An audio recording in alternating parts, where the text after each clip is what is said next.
You are live. Hi, everybody.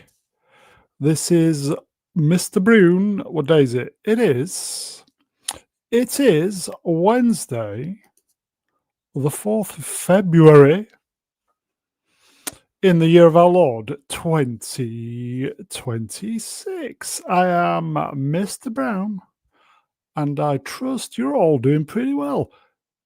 Should we just get the guests on? We've got a shit ton to do. Let's just get them on. Okay, so first up, Polar Bear. Coffee is American coffee, by the way, weak as piss. Cigar, global warming, all that lots. It is Istaphobos. Actually, it's Ethiopian coffee. But hello, everyone. Cheers, Mr. Brown. Ethiopian? What? Yeah, I'm a very diverse coffee drinker. Good. And we have got a lot of movies today. So shall we move along? Good idea. It's great to have you on, mate. Shall we get the next person on? Great to be on. Let's do that. Okay. All the way from Ming Mong Ding Dong, all hail Emperor Goodwin. Goodwin's alive. What? What is up, gentlemen?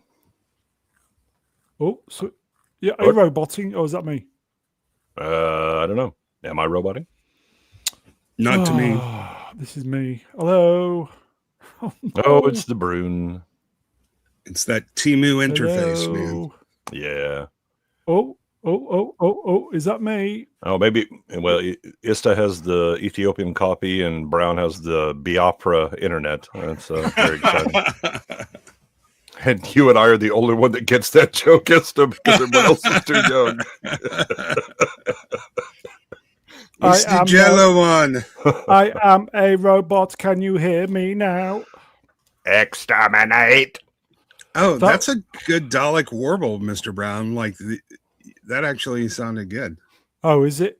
Am I? You okay have that now? sort of tremolo in the back of your voice. It works very. Am I okay now? Yeah. Yeah. We could hear you the whole time. It was apparently you were having issues hearing us. Yeah, I like you as a Dalek better, though. Okay, it just went a bit roboty. Anyway, Emperor, it's good to have you on. We'll be here all night with technical difficulties. Sorry, folks. Should we get on with it? Time to rename the stream then. Yes, let's get on with it.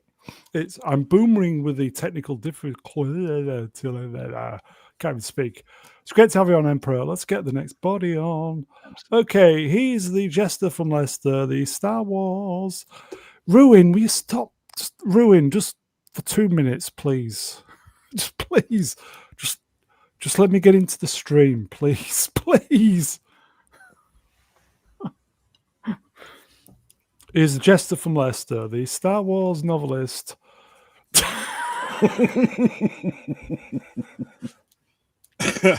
Well, how's those Chicago steps working out for you? What's your favorite brand of pizza, Ruin? Chicago. Anyway, he is the jester from Leicester, the Star Wars novelist. Don't you know? It's Swap Shop. Good evening, gentlemen. Good evening, Hello, chat.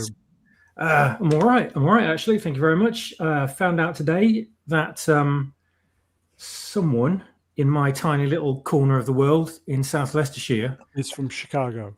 No, they were messaging a certain what should we call them? Financial person who was committed to jail and then an acquirer of islands. Yes, an acquirer of islands. Yes, they were in communication with him, and it's been printed in the press today. So, oh wow, Jeffrey the Giraffe, interesting. And yeah, Toys R Us is no longer around, sadly. But it wasn't implicated who this person was, but it was definitely in this town. So something's going on in places that you have no idea of when it comes to this web network of nefarious.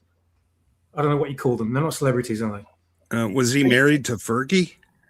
No, he wasn't. Thankfully, it wasn't that person. No, I think it was some young girl or boy, whatever. But yeah. Okay, I will just say guests, not the owner of the channel. Swappers, it's great to have you on, mate. Thank you very much. If I find out any more information, I'll plaster it all over your show tonight, Brown. I'll Cheers, mention buddy. Okay, shall we get the next person on? Please do. Okay, he is the Mega Geek. I was going to say, my brain just went. Hello, everyone. Hello. How's everyone? Okay. Yeah, but Ian, question: Have you been to Chicago? No, actually, I have, but I couldn't. I wasn't. I was going elsewhere, so the plane stopped off there.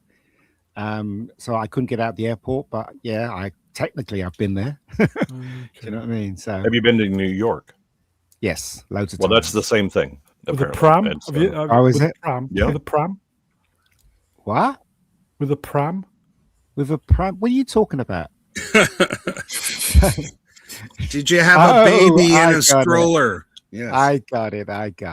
Yes, I stopped it and I shot the guy that was 5 steps up. Yeah, there you go. All right. Anyway, Ian, it's great to have you on, man. It's good to be on. Yeah. There's Should we another. bring the next guest on, shall we? Yeah, there's another. Is it Jeffrey? It is. Everybody needs a little time away, I heard her say, from each other. Even lovers need a holiday, far away from each other. Hold me now, it's hard for me to say I'm sorry. I just want you to stay, Kathy. After all that we've been through, I will make it up to you. I promise promise to. to. And It's after All all that's been said and done, you're just a part of me. I can't let go. There you go. Last minute song change by Chicago. Oh God, I can't get over it, honestly. Yeah, I'd like to see Keir Starmer do that. Everybody needs some time away. What'd you say? Oh God. Very, very adenoidal. Don't forget to mention and, don't forget to mention breakfast clubs. Hello, man babies. Hello, Retrobate. They would give me a hard time in the green room, folks. Those who weren't here last week, and if you weren't, where were you? That's right. Yes, poor old Ruin discovered he went all the way to Grand Central Station in New York, and he was on the wrong steps of the. Oh God, I can't even think about it anymore. Wrong city. Yeah, there's a delicious irony in Ruin having his expectations subverted. This is very exciting for all of us.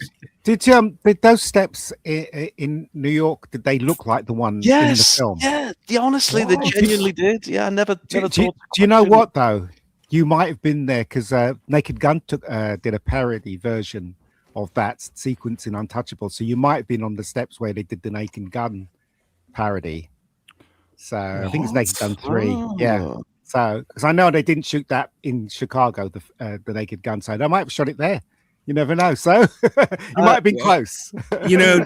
Don't feel bad. I thought I was on the steps where they filmed the battleship Potemkin, but it was just the escalator outside of a Forever 21. Ruin, I just got your joke. Your song. I just understood what I just got it. I just got it. Well done. Very good. Oh, there we go. See? Anybody hear that big fucking penny dropping? Bloody hell, Brown. That's fully 5 minutes later, that one. Just one more update as well. Woody mentions the Iranians haven't picked me up yet. No, I'm still here. But should I be worried about this? I got an empty envelope in the post. Is there a meaning behind that? It was addressed to me, not my surname, just my first name. I believe those are your residuals from The Last Jedi. That's what that was. It's not some kind of Iranian calling card or anything, is it? Iraqi calling card. I don't know. Iraqi. I don't know. Was Is it a copy of your contract to sign for your new trilogy? Yeah. Yes. It's the offer letter to become Disney's new CEO. Oh, look, that's your pay from Brune. What? I'll have you know, in the 5-6 years I've been doing this, I've had at least one bottle of rum off him. So, oh, nice. Hey, well, don't you remember? It was all the positive reviews from your last Knives Out movie. Yeah, you that asked could have been somebody to send them. As I said, all your fan mail.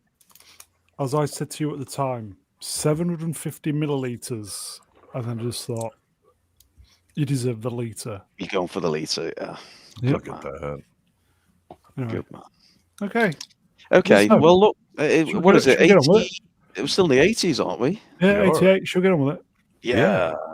Oh, I do feel like in the 80s we had all of the movies from every other decade in one decade, which is why they're so shit these days. We haven't got a single decent film. Because we got them all like 30, 40 years ago.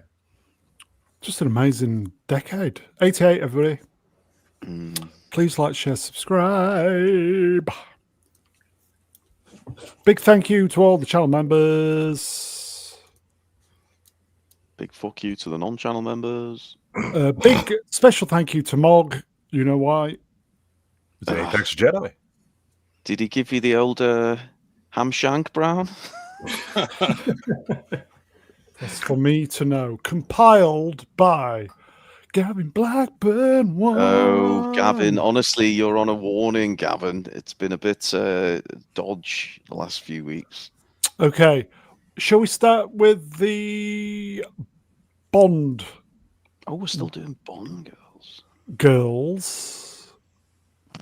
Okay. Oh. Maud. Octopussy, Maud Adams.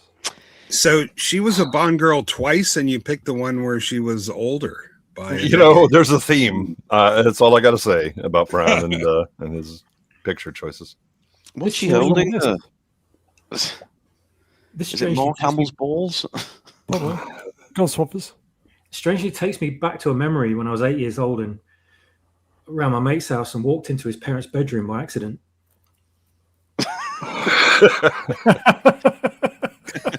I feel the same way when I walked into your parents' bedroom on accident.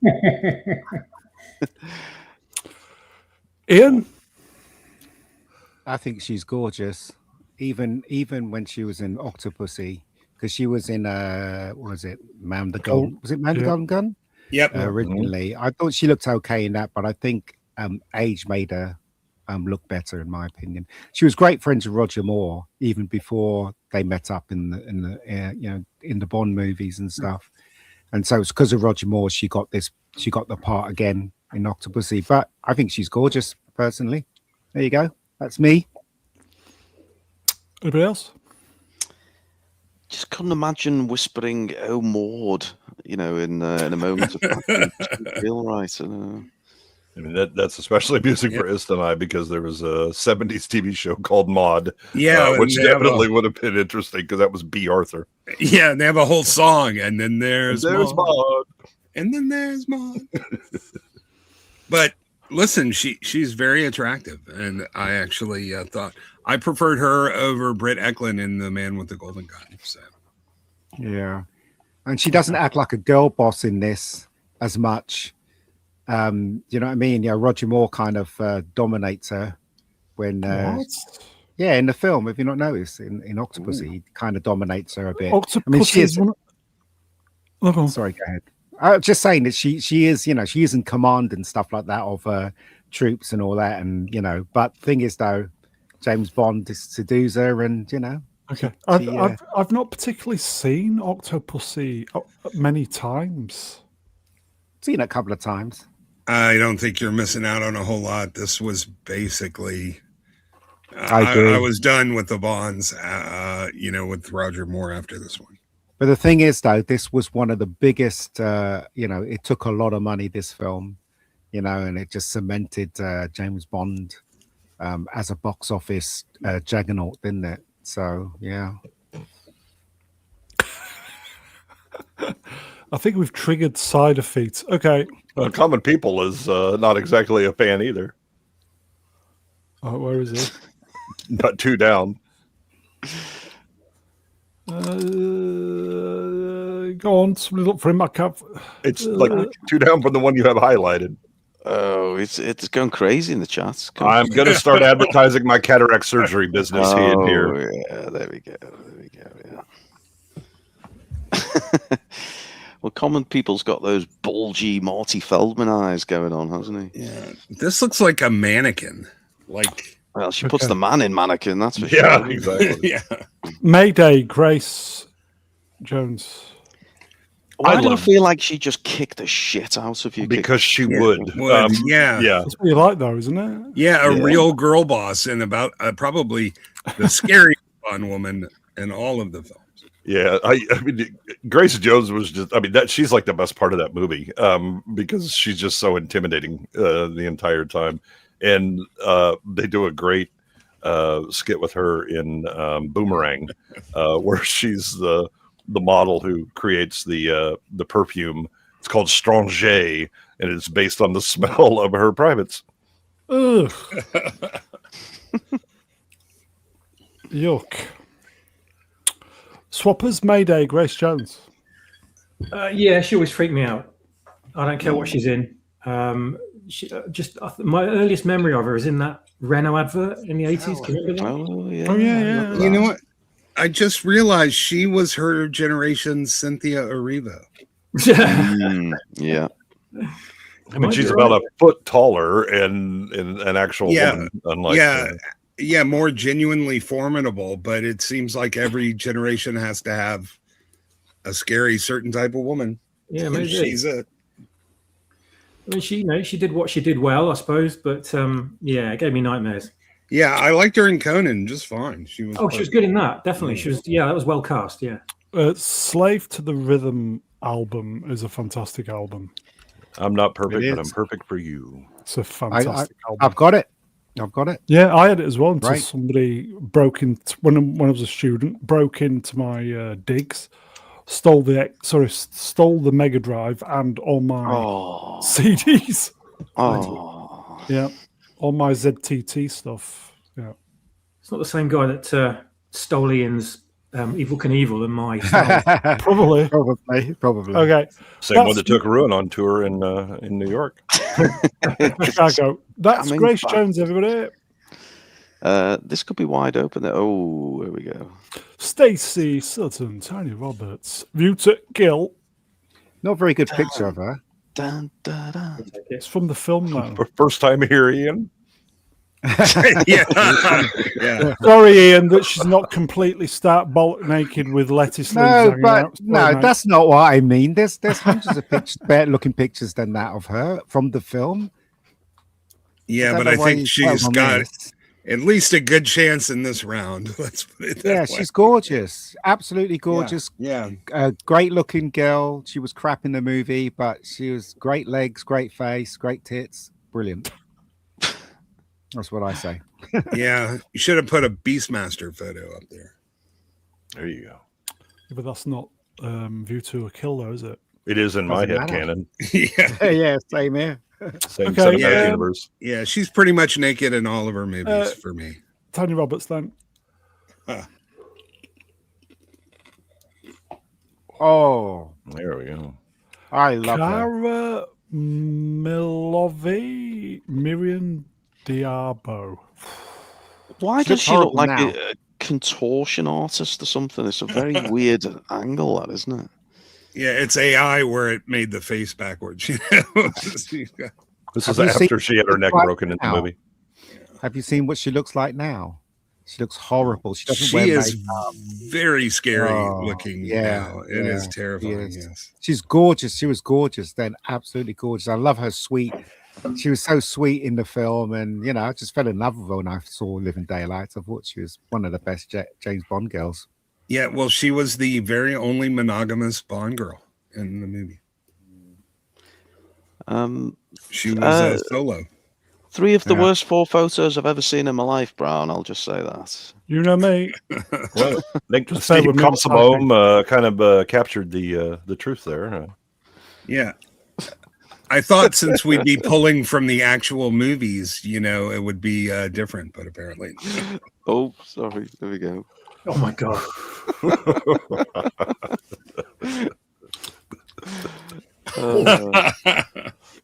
Everybody's a critic these days. Okay, so we've got only when it's crap. Yeah, we've got a poll running then, folks. Vote for your favourite Bond girl: Octopussy, Maud Adams, Mayday, Grace Jones, Stacey Sutton, Tanya Roberts, Cara Milovi, Miriam Diabo. Top 2 go through. We'll leave that running for a bit. Yeah, Miriam, she was insanely cute in the movie The Living Daylights. Unbelievable. Was, yeah.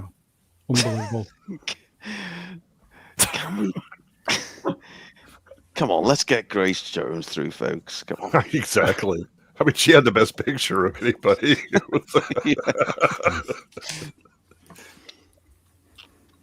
We're off. Oh, here we go. Wonder. Fish Called Wanda. I love this movie. It was hilarious, and it was showing that the Python crew were able to do things other than just Monty Python for Americans who got to see this. And I'm just there's so many lines. This thing is so quotable. Oh no, it's Ken coming to kill me. Yeah. Yeah, I agree. I think this is one of the funniest movies of all time, and it's just really brilliantly made, and it has just enough of the Monty Python sensibilities, I think, for the humor to carry it through. But Kevin Kline is just epic in this film. And tell me, Mr. Manfred Jensen. Yeah, I agree with Ruddy. This is Jamie Lee Curtis at peak. True Lies is a bit of a step down. Really? Yeah. Yeah, she's darn fine in this film. That's for I need sure. to reset my mic. It's clipped out. So somebody please fill. And I think the acting in this is pretty sublime and well done. I just think everybody did a fantastic job. And you get the impression that some of these comedians actually could be very good dramatic actors. Yeah. I think the one of the people in this movie that I think is underrated is the gal that plays Cleese's wife. She has some of the best lines. Unintentionally. Yeah, isn't that Maggie Smith? Maybe. Yeah. So, yeah, and the way, when he makes the fake name and she just rolls it out on her tongue, he's like, my name is John Manfred St. Johnson. Yeah. And she's like, listen, Mr. Manfred St. Johnson. She's brilliant in there. And John Cleese, who has dramatic chops, really played somebody. Because let's face it, everybody's kind of an asshole in this movie, but he's the real one that you feel sympathetic for, and he pulls it off. He sort of transitions from a really sad old man near the end of whatever he has to look forward to, and you see sort of the hope come back into his life. It's pretty amazing for a movie that's just gut busting funny. I'm staying rather quiet because it's getting so much love in the chat and obviously on the panel here. I have not seen it except for one scene, and we all know which one that is. Yes. Disappointed. Jamie Lee Curtis getting banged. Swappers, anything to add, mate? Not a lot. No, I think I've seen it once, but I was too young to really get the jokes. So I'll probably need to watch it again. It's been a long time, hasn't it, since this came out? But, I mean, what's Kevin Kline doing these days? I think he's stopped playing the role as Bill Gates' wife, hasn't he? Is he still alive? I don't know. I don't know. What happened to him? He did the westerns, didn't he? And then Well, yeah, I need to watch it again anyway. Definitely a repeat view on homework. Okay. It's a very good fusion of British and American sensibilities into a comedy that I think is accessible to sort of whatever side of the pond you're on. Yeah, I remember it as as it being, it was okay. Yeah. I've not seen it many times. Anyway, Loads of people raved about it. Yeah. Melv wasn't keen in the chat, but everyone else seems to like it. So. Okay. Possibly overrated. I don't know. Okay. Fish Called Wonder, everybody. Yeah, not surprised that's Melvin's take. Is this alphabetical, Mr. Brown? Is it the A fish? It's alphabetical again. Yeah. Okay. Yeah. So just so the guys in the chat know, when Gavin Just inevitably Gavin. misses a classic. Yeah. Okay. Alienation. Man, for the population. Oh, God. Struggling. So I saw this in the theaters, and I was a big fan of it. Mandy Patinkin's really good. The setup of you have aliens come in, and how would they kind of integrate? And of course, like any immigrant group in the U.S., they're going to be the bottom of the food chain for all the insults, and even them going through immigration, where he gets the name San Francisco, but there's really good acting in this, because Terrence Stamp is in it. I think it's very James Caan. It's a very good kind of grounded story, and doesn't really go over the top. They ended up making a TV series out of this that ran for several seasons as well. TV. Yeah. I don't think we've really, we've seen Alien Invaders, we've seen Alien Conquerors and Friends, but this is the first movie I can recall where the aliens were actually refugees. I didn't expect much from this, because it really looked and played like a B movie, and I found it surprisingly good and satisfying. And the performances are pretty amazing, and the world building, the thing they don't do now, which is really consider all of the ramifications of what's happening and how that would play out in reality. They did a very good job of figuring out what this might actually be like. Like, it's sort of the progenitor to District 9. Yeah, I was going to say that it's a good bookend. You take this and District 9 and watch them both.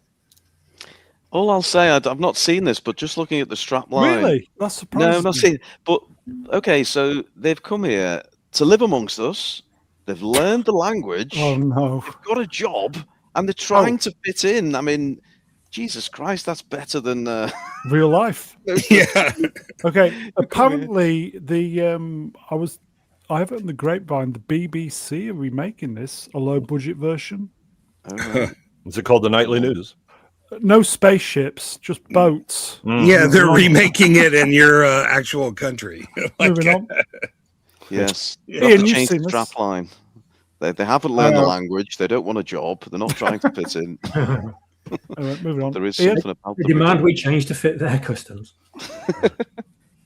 Yeah, I've seen it. I saw it in the cinema. I didn't think much of it, to tell you the truth. I thought this is the one with James Caan, right? Mm-hmm. Yeah. James Caan, yeah. It was okay. There was something cheap about it. It looked very cheap. I thought that. Yeah, it was low budget, but the direction was good. The script was good. Yeah, it was great. Yeah, it was, but ultimately it's a forgettable film. I found it. I watched it and I thought it was all right. And the aliens didn't eat your dogs or demand you stop walking. Because there was water. They were scared of the sea, weren't they? Because the salt in the sea kills them or something. It's like acid to them, isn't it? I remember that. Yeah. It wasn't like that in real life, but anyway. I mostly remember thinking, man, I wish I could get drunk on sour milk. Yeah. That would save me a lot of trips. Okay, yeah. Yep. Yeah. Okay. Anything to add then, anybody? Alien Nation. The only good thing I remember about it was laughing at when the guy kicked one of the alien guys in the between the legs. It didn't do anything for him at all. He just sort of stood there and shrugged. And then his alien partner sort of said, signified where his weak spot was. I believe the nerve plexus you're looking for here. Yeah. That was it, though. They came from a shithole planet. Oh, I don't know. Don't remember that. Okay. Well, they were slaves. They were slaves, and they were drugged, rewarded with drugs. Would this, if we rewatched it, what would we think? You think I'd much rather have them? Yeah. Yeah. Okay. See, what you don't realize though is they didn't come here by choice. They were trafficked, and the Earth's leader vowed to smash the spaceships. Smash the spaceships. Yeah, they actually do a good job of pulling. Pubs. They pulled quotes like from Reagan from other speeches that were apropos for this. Like, you know, if not us, you know, who? If not now, when? You know, and yeah, it's that I very remember good the world building. TV show. The TV show, the main guy who was playing the James Caan character, he had a relationship with the alien that lived next door to him. I remember the TV show a bit. Side effect behave. Does anybody remember the TV show now? Yeah, Yep. I remember it being not so bad. It's on apparently it's on YouTube, the TV series. Apparently, Yeah. okay. Let's move on before we get cancelled. Thanks. What was the name of the home planet anyway? Was it like Uranus-istan or something?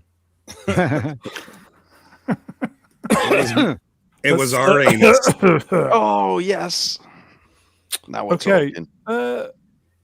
Beetlejuice. Ruin, have you seen this one? Yeah, it's one of my favorites. And in fact, I went to the cinema to see Beetlejuice 2. Was it just last year? Yeah. First of all, we should say, "Oh, rest in peace" to I can't remember her name because I'm terrible at names, but the lady who died last week, Catherine O'Hara. sadly, Yeah. who starred in this and in Home Alone, wasn't she? I think. Yep.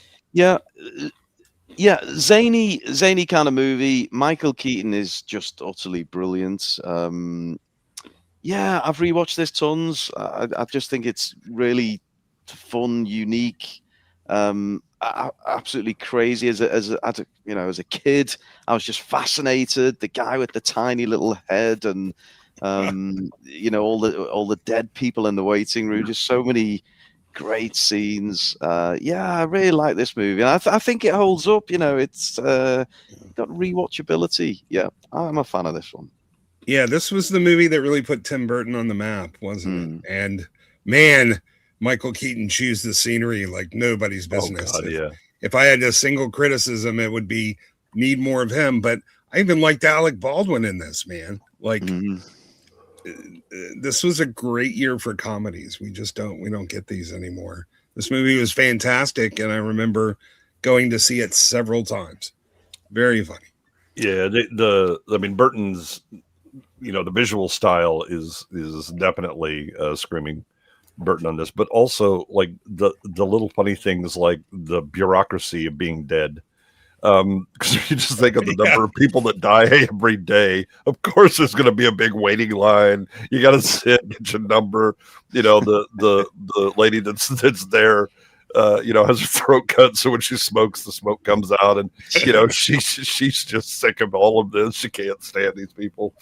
It's great.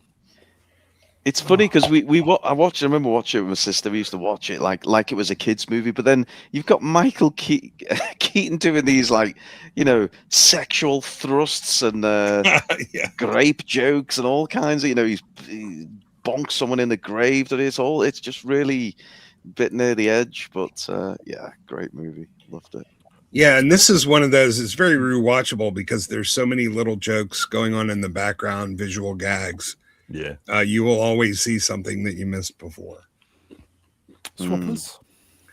I don't remember an awful lot about this film because it's been so long since I've seen it. But I do remember it was, and we haven't had one since. It was a movie with Tim Burton going on full on Tim Burton, and he was just allowed to let his imagination spew out onto the screen. This is why it was so bizarre. This film. But I'd love to know where the inspiration for this film came from because it was like nothing else that we'd ever seen on screen, which is always a good thing. And we don't get enough of that anymore, sadly. I think it's probably like Burton going, okay, I did Pee-wee's Big Adventure, and that was the lighter side. Now it's time to get into the very dark side that I've always had, and there you go. Yeah. Ian? I liked it, but I didn't think it was very funny. The only bit that made me laugh was towards the ending when he was waiting in the waiting room and he stole that ticket and then his head shrunk. I thought that was quite funny, but I think it's very American humor. And I didn't really connect with the humor, but I did enjoy the film. I did enjoy what was happening, the plot and everything, and especially when my favorite scene is, I don't know if you, is when the Gina Davis and Baldwin was in that place with the big snake thing. Yeah, I thought that was quite a good scene, really good scene in it. But yeah, but as I said, I didn't find it particularly funny. I only find bits amusing. Oh, okay. Well, but I did enjoy it. Part of the inspiration for this, the screenwriter, he wanted to flip the trope on its head and have like ghosts be the good guys trying to exorcise humans out of their space. And then Burton, because they knew it was going to be surreal, they picked Burton, and he kind of wanted like a Vincent Price character, but funny, and that's what he chose Keaton for. So that was at least part of the inspiration. And he was on Tim Burton was on a hot streak when you think of it, because this was 88. You had Scissorhands was 90, and then even Batman 89, wasn't it? So within a few years, he's really knocked it out of the park. He'd done Pee-wee's Big Adventure like a year or two before this, and then this one. And then... Apparently, there was a sequence in Pee-wee where it was really scary for the kids when he was traveling in some truck in this thing. It's yes, Large Marge, Yeah. And Dune fans got to see like a pretty cool sandworm in this thing, man. Yeah. Manuel maybe mentioning the elephant in the room, not just the guy who shot someone on set. What was his Baldwin? But Jeffrey Jones had some. You're gonna find a lot of the '80s hard to watch then, because Jones did quite a bit. Okay, that's Beetlejuice, everybody. Yeah. Don't say it 2 more times. Yeah. Big. Like this film. I like this film a lot. It reminds me of when I was in my beginning 20s. I think I saw this film. Or did I? Who knows? I just loved it. I thought Tom Hanks was very charming. I liked the premise. I just thought it was just enjoyable and a lot of fun. The ending was a bit weird, though, when he turned into that kid. And the woman was standing there looking at that was the only weird bit in the film, but everything else worked really well for me. Tom Hanks's performance as an adult, as a kid, is fucking amazing. So there you go. Yeah, there's no way to do this without having some kind of creepy undertones eventually. A lot of it just depends on the charity with which you engage with the premise, because of course this could end up feeling or being a little bit creepy. But I think for the most part, the film was quite innocent and just showed like the loss of the childlike way of looking at the world that adults have. Also, the adult version of this, same title. Yeah. They didn't change anything. Different cover, Easy. though. I actually watched this recently. There were some nice little moments in there. Do you remember when he discovers he's big, and then he goes out, and then he goes back in, and his mother screams, and he goes, "Oh, I'm really sorry." And he goes out and he wipes his foot on the mat, and then he comes back in again. I thought that was quite clever. But yeah, as I said, it's a good. Sorry, mate. I'm sorry I interrupted you. Yeah. No. It's I everything you said earlier. I agree with Mega. I thought it was a bit of a in its time it was a real standout movie. I thought in a time where we know there's a lot of great movies. Hanks is brilliant the way he portrays the the adult version of the boy. What's great about, like I said, I just rewatched it recently. You think back and you think of all the classic scenes, like the chopsticks on the keyboard and the Zoltar machine, but it's the moments in between where you see him feeling quite lonely and vulnerable, and you realize, oh God, he is just a kid, and I think there's one where he's in his apartment and there's gunshots going off. And he looks terrified, and it's got real heart, this film, and they do navigate quite well the fact that essentially a woman's borderline hooking up with the. I think what it does, it reminds you of the beauty of being a child. And because you see him as an adult being a child, it does make you wonder, where the hell did all that wonder go? As you got older, it all disappeared, didn't it? So yeah.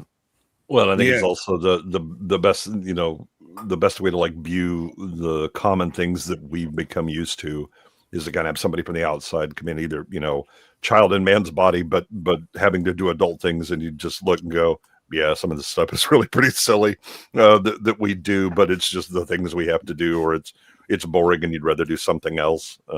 That's also part of the charm of this. Is this true from Ruddy? The original ending had his love interest turn to a kid with Hanks. I think so. That's fascinating if it is, because I could kind of works. But was it Broom Boy? I mean, does it? Because then she's got an adult mind and a child's body, and that's very disconcerting. And if they took away her adult mind, they're essentially, you know, killing her. So Lovely. Yeah, there's no way to do this without some kind of problems. Coming up. Yeah. It's a good film. Yeah, good film. Is it the one where he was dancing on the piano? Yeah. That's the one. I do. Yeah, and people are bringing up Zoltar. Yeah, I mean that Zoltar thing was creepy as hell. Wasn't Battle of Planets? My favorite bit is when he's with the people from the toy company, and he's talking about the building turning into a bug, and he obviously, because he's a kid, he knows that doesn't work, you know, as a toy. So it's one of my favorite bits. Yeah. Okay, that's. Did we ever get a sequel to that? We didn't, did we? No. It would have been. I mean, we're past sort of making a sequel to it now. It would have been. I saw it on YouTube recently, just auto played after I was watching something, and I was quite sort of taken by it, and I couldn't turn it off, and I had to keep watching for some reason. And it was strange watching it again as an adult. It feels completely different movie to when you watch it as a kid. Yeah, you could have Tom Hanks as an adult and wishing he was a kid again, and going back and even call it Small. You know, there's so many. Probably best we didn't get one though. Thank God. Very good, Ruby. Yeah, Brown, we got a super chat. I didn't know if you want to. We'll do them after the 10 movies. Oh, he keeps them waiting now. Sorry, folks. Okay, that's big, everybody. Yeah. 2 movies. I'm doing well. Child's Play. Yeah, I have a hard time seeing this being in the top 20 of this year, but this really isn't my genre. I mean, it was a horror movie. Why didn't they just kick it? Why didn't he just kick the thing? He was running with a knife. Just kick it. You know what I mean? It's like what? I didn't understand why everybody was scared of it. Just because you're always supposed to run from a knife. You run towards a gun. Yeah, but it's small. It's small though, isn't it? You could have a chair and literally go with it and pin it to the wall. Do you know what I mean? Even if it has a knife, it's tiny. Ian, you say that, but midget wrestling is a thing, and you know you can, come on. Some people love it as well. Yeah. Yeah, I don't know. What, midget wrestling? I saw this once and that was enough for me. I didn't really think much of it. I thought it was very stupid. It's over the top, but that was part of the charm, wasn't it? I know. It was very, very, very, very silly. Anybody else watched it? Ruin? Have you seen Child's Play? I can't say I've seen it all the way through. I think my sister used to put it on, and you know, I do actually think she had one of these. Am I getting this wrong? There was Chucky, was this little ginger thing. Did he have a sister, or was there a female equivalent? Yeah, I'm making this up. It's in one of the sequels. Yeah, so my sister had 2 of those, and but no, I've not seen the film all the way through. I know the Chucky damn thing, and Swappers. Anything? This film didn't really hit with me, to be honest with you. I was expecting it to be a lot scarier than it was. Maybe I was getting a bit too old to be shocked by this kind of thing at this point. I've probably seen 2 Nightmare on Elm Street films by this point, and I just thought, it didn't really scare me that much. Like a little toy turning into a murderer didn't really scare me. So I kind of took it or left it. But the main actress in it is quite a MILF, though. I have to say that. Well, this movie makes me realize that, you know, the horror genre is the one part of film that hasn't been completely ruined by modernity. It really hasn't changed much. And it's, you know, what's keeping the theaters open, because they're very cheap to make. They're maybe not all that difficult, right? and they really haven't changed a lot since the 80s. Whereas when we compare other movies, the contrast is much greater. I think I think about it. The kid's mum was in Star Trek 4. She was the hot blonde lady in Star Trek 4. Yeah. Oh, yes. And Jimmy Smits was in this as well. Who? Jimmy Smits. I thought you said something else. Then. I don't know.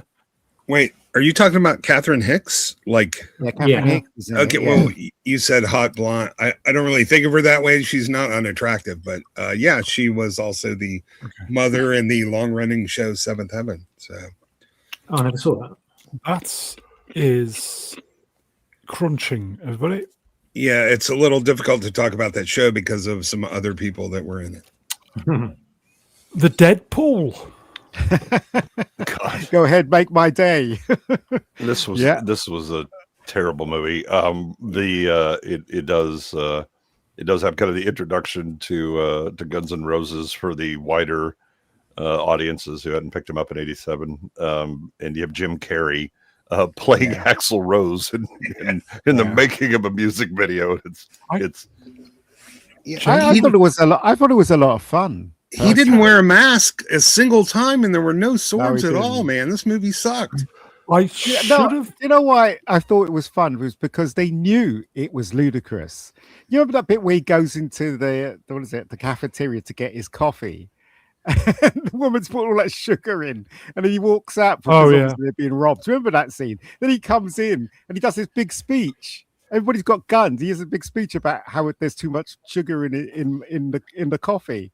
And then he starts shooting everybody. How could those people miss? They were so close to him. That's how ludicrous it was. And it was a lot of fun. I just thought it was just fun rubbish. That's all.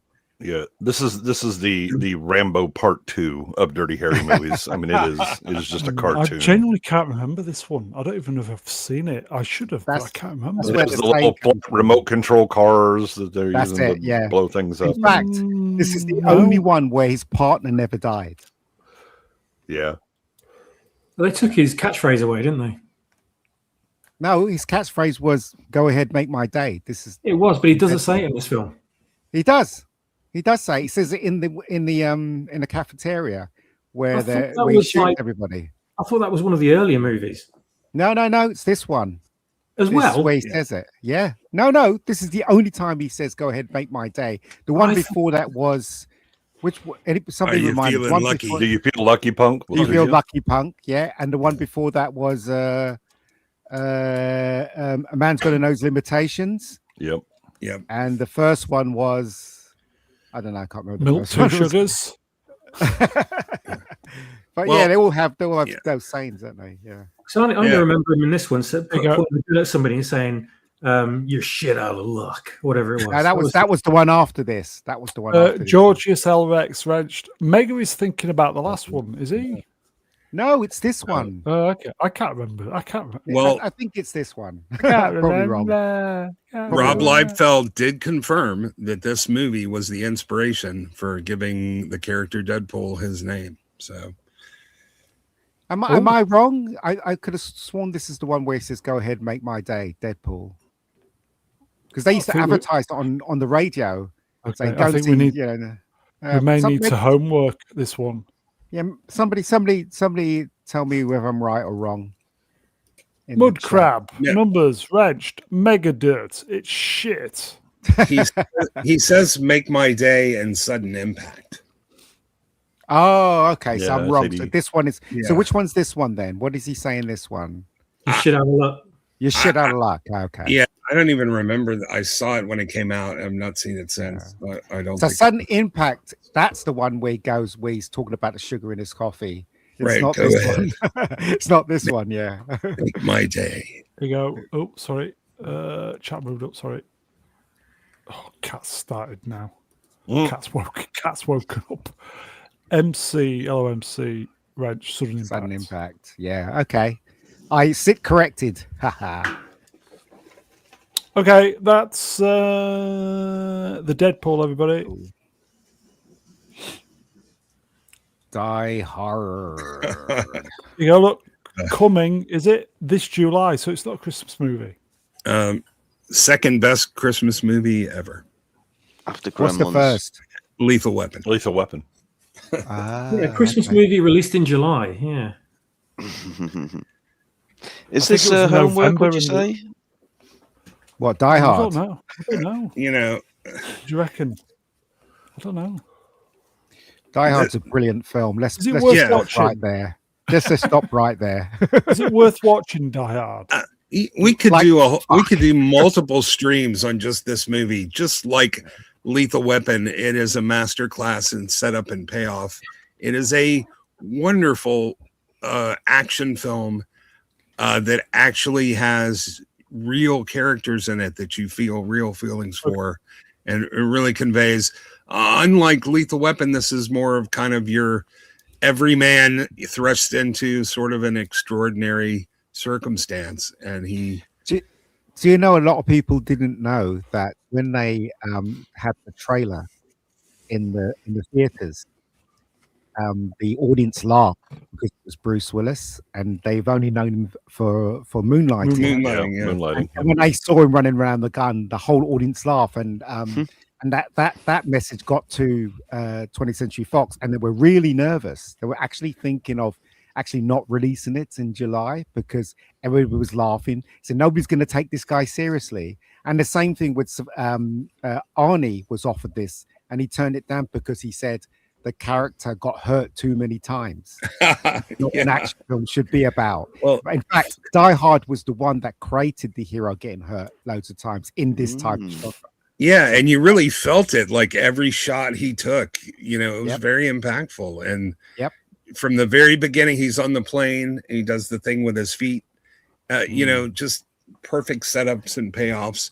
And yeah, he's a cop, but he wasn't like some super soldier like Mel Gibson was. And to the very end, this keeps you riveted. And it's a perfect blend of drama, action, humor, with real characters that you actually feel for. And up until the very end, like when this movie stops, you just want more. I think the you know, I've always said Lethal Weapon has the far more interesting and in-depth character study and story and all that. But this, if you want to look at how you make a movie, this should be at the top of the list for, you know, okay, why is this constrained? Oh, it's Christmas, we're having a Christmas party, everybody else is gone up in the building. Okay, and they're doing construction and they're doing this. I want to get my protagonist to be running barefoot on broken glass so that, you know, he's damaged or whatever. Oh, it's easy. I set it up at the beginning where he's on an airplane and talking about how you wake yourself up, you know, from jet lag or whatever. Everything is set up. You know, his repeated go through the you know, you kind of keep track. You're able to figure out where you are in the building, even though you're not that familiar with it, by things like whenever he goes past the pinup girl and kind of does the kiss thing, you know, on his fingers and touches her as he goes by. It's a reminder, hey, you know where you are again. It kind of resets everything. This is so well shot and so well written. Is it especially complex? No, doesn't have to be. But this is just really a masterclass in how you do it. Ruin question. You have seen this? You've seen it, and you Ruin? No, I was tooling with you when I said homework. I have seen it. I have to say, I only saw it a few years ago. I think, did we do a stream on it, Brown, or I don't possibly? know. I can't remember.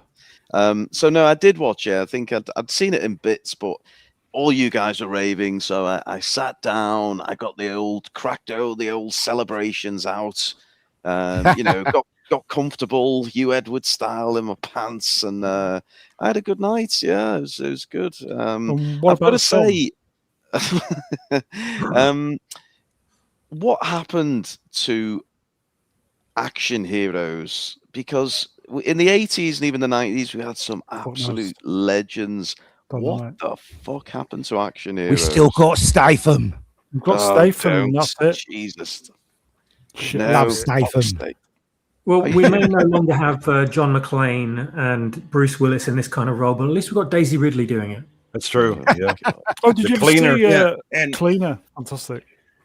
So the guy who plays the douchebaggy cocaine guy, that's Hart Bachner. He was the main guy in Apartment Zero that comes out like 3 months after this. He was also the boyfriend in Supergirl. Totally didn't recognize him.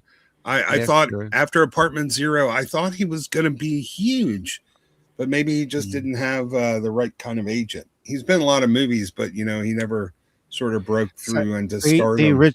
The original script didn't have any kind of one-liners from Bruce Willis's character. It was the director, because the director said, "Oh, where is he from?" And I think the scriptwriter said, "He's from New York." Right, let's just give him the New York attitude.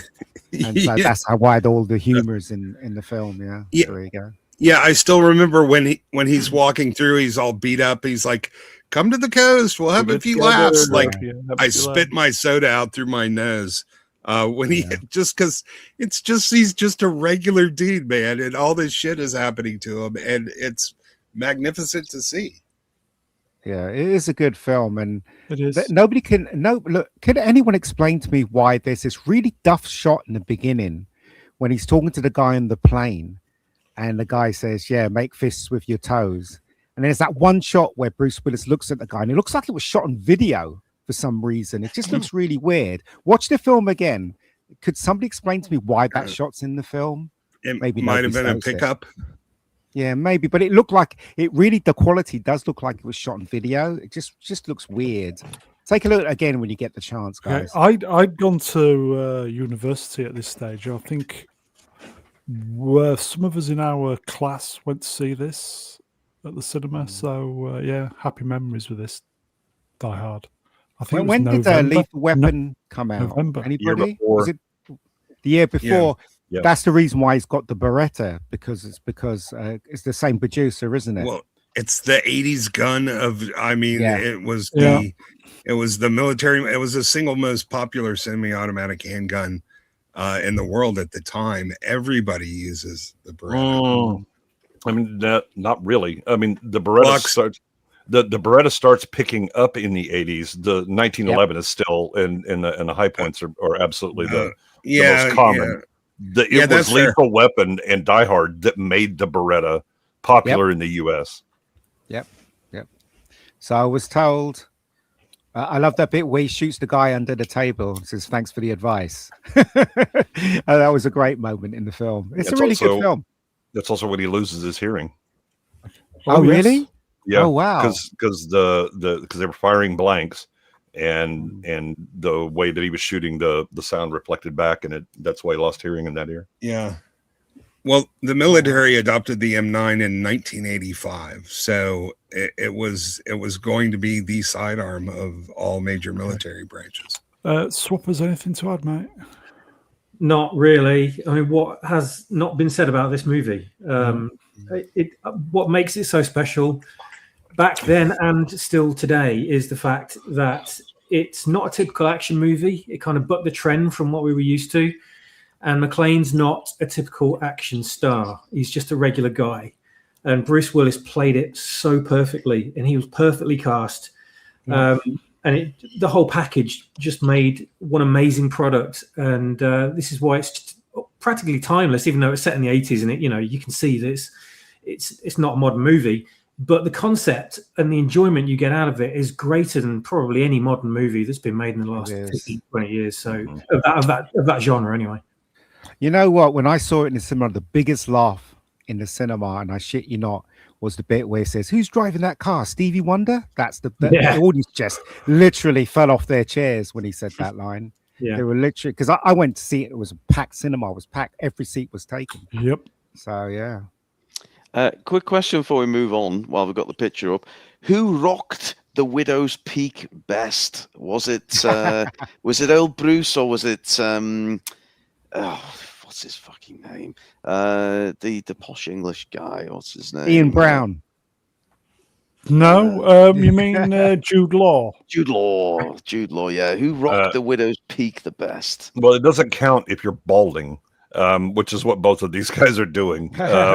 Proper Widow's Peak is simply genetic variation where the front of your hair comes down a bit. I know, because I own one and have had it since I was a kid. And not going bald. If you're going bald, it just means this is your last island of hair before it gives up the ghost. Okay, let me reframe my question. Who rocked the last island of hair best? Was it Bruce Willis or was it Jude Law? Okay, that's Die Hard, everybody. Worth it for the. Let's see them kiss it out, swappers. Worth it for the kneecap squibs alone. Yeah, that was great, wasn't it? Yeah, I remember that. Dirty Rotten Scoundrels. I also saw this in the theater. It was amusing at the time for a few of the one-liners. I pretty much forgot its existence after a while because it's not really that great a movie. Other than Ruprecht, do I need to get the genital cups again? That's an excellent bit. I have to totally agree with you. I don't remember. I know I saw it, but I don't remember anything from this, which is unusual. I like Steve Martin and Michael Caine a lot. So, anyone else? Steve thinks it's a perfect movie. There you go. Oh, sorry. Hold on.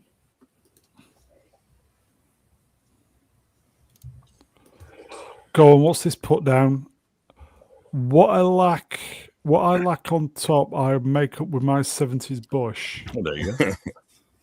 It needs trimming as well. I'll trim. Brought to you by Manscaped. Yeah.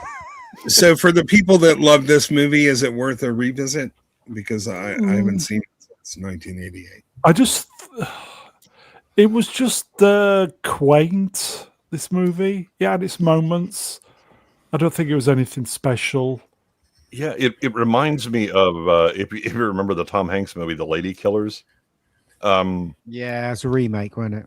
Yeah, but it kind of has the Hill Mob. No, was it? Yeah. Hill? No, it wasn't. Was it? It was funny when was Michael Caine whipping Steve Martin with something, and he it's Ruprecht because he's trying to convince people that because they're scamming women out of money and so Steve Martin is supposed to be paralyzed, and so he's like stabbing him in the leg, and he's like, nope, doesn't feel a thing. See, it's perfectly fine and all that. And Steve Martin's trying desperately not to cry. And I remember that scene now that you bring it up. I totally remember that. Yeah, it's probably if we were to watch it again, it'd probably be a masterpiece now. I mean, it certainly is compared to a lot of stuff that comes out now. Yeah.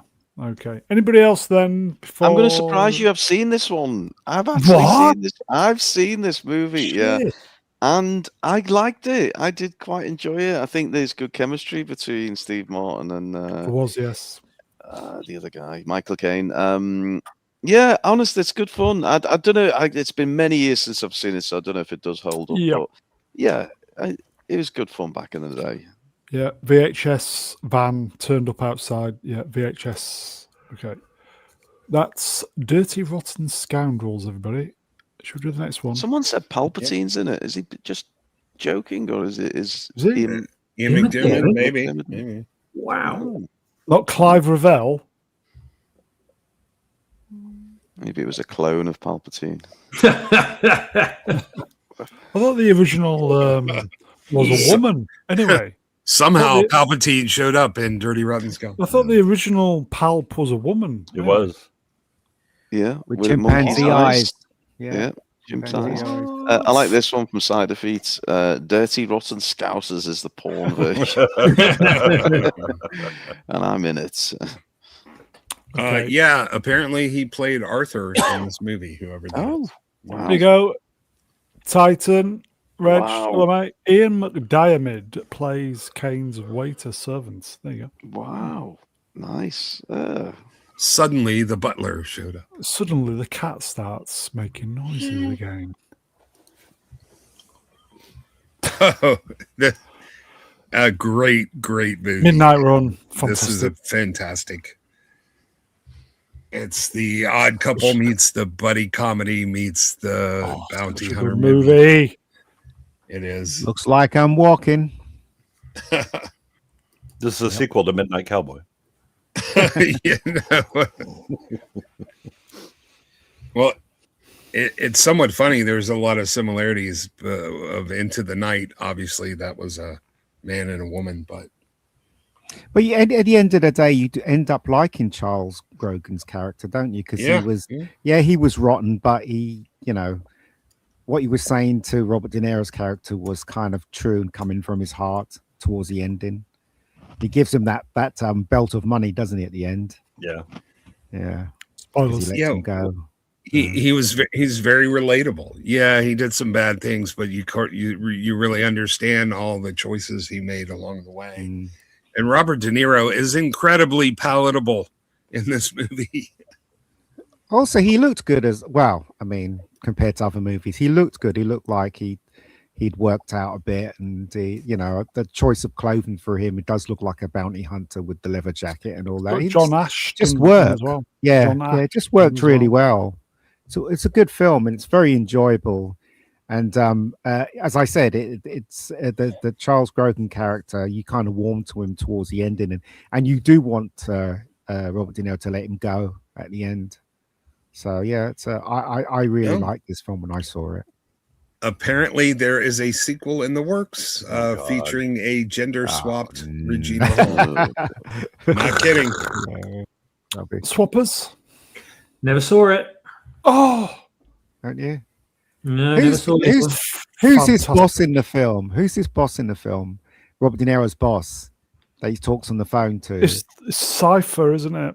What's his name? Yeah, he's just been on. He's just been on what you call it, Marvel Man or whatever you call it, Wonder Man.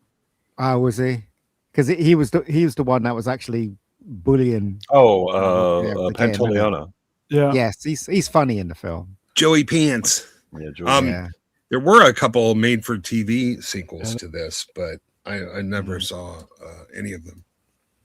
When he says to her, have you got him? And he's like, yeah, I got him. And he goes, oh, great. Well, say goodbye to him. And he puts the phone down. So that was really funny as well. Anyway. Looks like a homework one for me then. Yeah. No, Brown, sorry. I'm going to stick my neck out here. I think this is one of the best kind of comedy-esque type movies of the 80s. I really think this is a great movie. This is right up there. It works on every level. It's fantastic. It's the road movie, and it looks like Robert De Niro is supposed to play the same character in the sequel, but I guess Regina Hall will be his bounty. Yeah, I've not seen it for a long time, but we definitely had this on tape to tape, and cracking movie. Homework, everybody should. If you've not watched Midnight Run, it is fantastic. I've not seen it, but I have seen the porn version. Sadly, says the Midnight Bomb is it's rather fun. It also features German version was Midnight Runs, and there was Midnight Ram. There were 3 Arthur McDonald made-for-TV movies in the 90s. I think I'll remake it myself, and we'll call it Midnight Ruin. Yeah, Christopher McDonald, not Arthur McDonald. So. Okay, homework movie. Oh, what a film! What a film! Fantastically directed by Alan Parker. I loved every moment of this film. I thought it was very sad as well.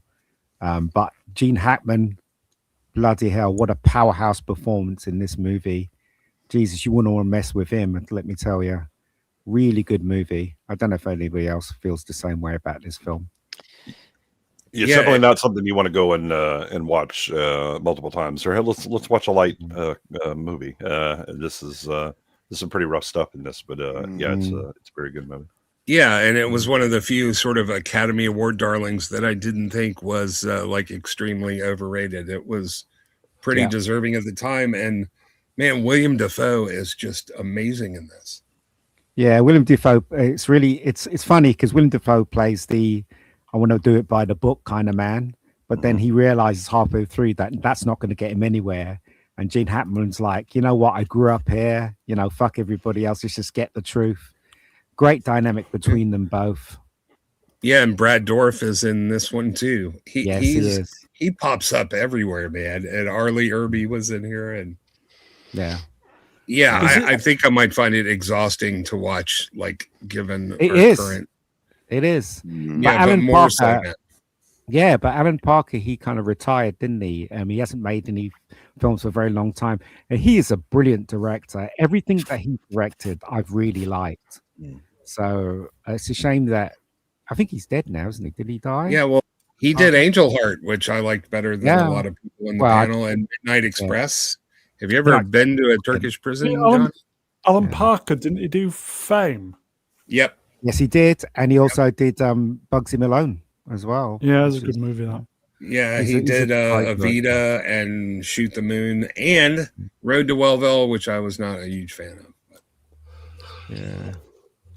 That's that scene where Gene Hackman goes into the barbers and all those policemen are like having a go at him, and he just grabs him by that guy by the balls, doesn't he? Yeah. Really he also did a 1984 film called Birdie, which has a very young Nicolas Cage and Matthew Modine. Yes. Very poignant, powerful movie. Yeah. Ruin, anything to add, mate? Not too much to add, but not because I haven't seen it, because I have seen it, but it was so long ago. My dad actually sat me down. He said, "You need to watch this film." And I must have been early teens or something. It was you know, I don't remember much about the movie. I remember how I felt about it, and it was powerful stuff. But I will say, Hackman, what a great actor. You know, he's just got a presence about him, hasn't he? A charisma. Don't know what it is, but every time, you know, pretty much everything I've seen him in, he's great. I was saving the big one for last. Alan Parker, probably his most famous movie, Pink Floyd, The Wall. Yeah, that wasn't very good, but he did his best. I'll bite your tongue, man. That's that movie. Yeah. Okay. But it's honestly, this film is a great movie. It really is. Yeah. Okay. Should we do some supers? Absolutely. Yes, please. Okay. Here you go then. Mega Spider-Man Wrenched 2-0. Fave Wes Craven film and why? Probably Nightmare for me. Yeah, Nightmare on Elm Street. I'm going to go Scream. I know it's not the obvious one because he did Nightmare, but I'm going to go Scream. Scream is pretty iconic. Anyone else? Yeah, Scream. I didn't like Scream very much at first because I thought it was going to be something different. I was expecting more of a scary movie than a Scream movie. But man, Nightmare on Elm Street is still for somebody who doesn't generally like horror movies, that movie is brilliant. So I'll go with Nightmare. Okay. Swappers, Ian? Yeah, Scream, I think, is one of his best films. So Swappers? I watched Scream when it first came out in the 90s. I wasn't that impressed. I could see it was like a solid movie. But by that point, I'd got really sick of the teen trope. Never seen it. You're not really missing that much, to be honest with you. And there was nothing supernatural about it either, which really pissed me off. Which is why I liked Nightmare on Elm Street, because of the supernatural element, and it was genuinely an interesting concept. And Freddy's a great realized character, even though he kind of lost his scary edge and went sort of comic horror later on. But probably have to say that's going to be the one that defines his legacy, isn't it? I think. Yeah. Ruin, did you say one? I can't remember. Yeah, I said Scream. Right. Yeah. Okay. Yeah. Favorite Joaquin Phoenix? Why? Like Joaquin Phoenix. Oh no! So Chun just reminded me of The People Under the Stairs. I saw that movie in a theater where I was the only white person, and that was the best movie I've ever seen. The movie was just shit on its own, but the audience participation was magnificent. Don't go. I told you not to go. See what this motherfucker do when he don't listen. It was. That is the best theater experience I've ever had. Yeah, The Hills Have Eyes was very early on. I mean, so a lot of people like Scream. The thing is that he kind of test drove the trope with A New Nightmare a couple of years before that, where everything is kind of meta. Mm-hmm. And that's one of the problems I have with a lot of 90s movies is their meta BS. Anyone? Joaquin. Joker, that's it. Yeah, I mean, he he absolutely stole the show in the Joker. I mean, I'll just give him a nod for Gladiator because I know everyone thinks it is a Russell Crowe movie, but I'll agree with that. You know, he really played the part of the sniveling little shit who you just want killed, just brilliantly, didn't he? So. Yeah, good actor. I really like him, actually. Okay. I've been meaning for a long time. Don't want to divert things too much, but there's a movie called Her. Which Is it German? Her. German. Her. Yes. Yeah. That's on my list. And would you? Any of you guys seen it? Would you recommend it? Yeah, I've seen it. Yeah, it's kind of relevant too to today. I'm gonna pick one that maybe people are unfamiliar with. It's a movie called To Die For. Okay. Which was Nicole Kidman playing a sociopathic newscaster. Man, I thought the movie was brilliant. It was all right, yeah. I'm not really a huge Joaquin Phoenix fan, I have to say, but he's been in The River's Edge. Well, I would say my favorite is kind of interesting, and I really enjoyed Inherent Vice, which I think it was, like 2010-ish or something. It's from a Thomas Pynchon book, which didn't make a lot of sense, but I actually thought the movie was kind of quirky in just the right balance of way. It's worth checking out. Dutch Gradients, Wrench, Will Spot, $2. Was this the first movie or the second one? Fish Called Wanda or the second one? What was it? Asshole. That was the first one. Okay. He would drive on the wrong side of the road and run him off the road and go, asshole. Mega Spider-Man Wrench, €2. Fave Hillary Swank film.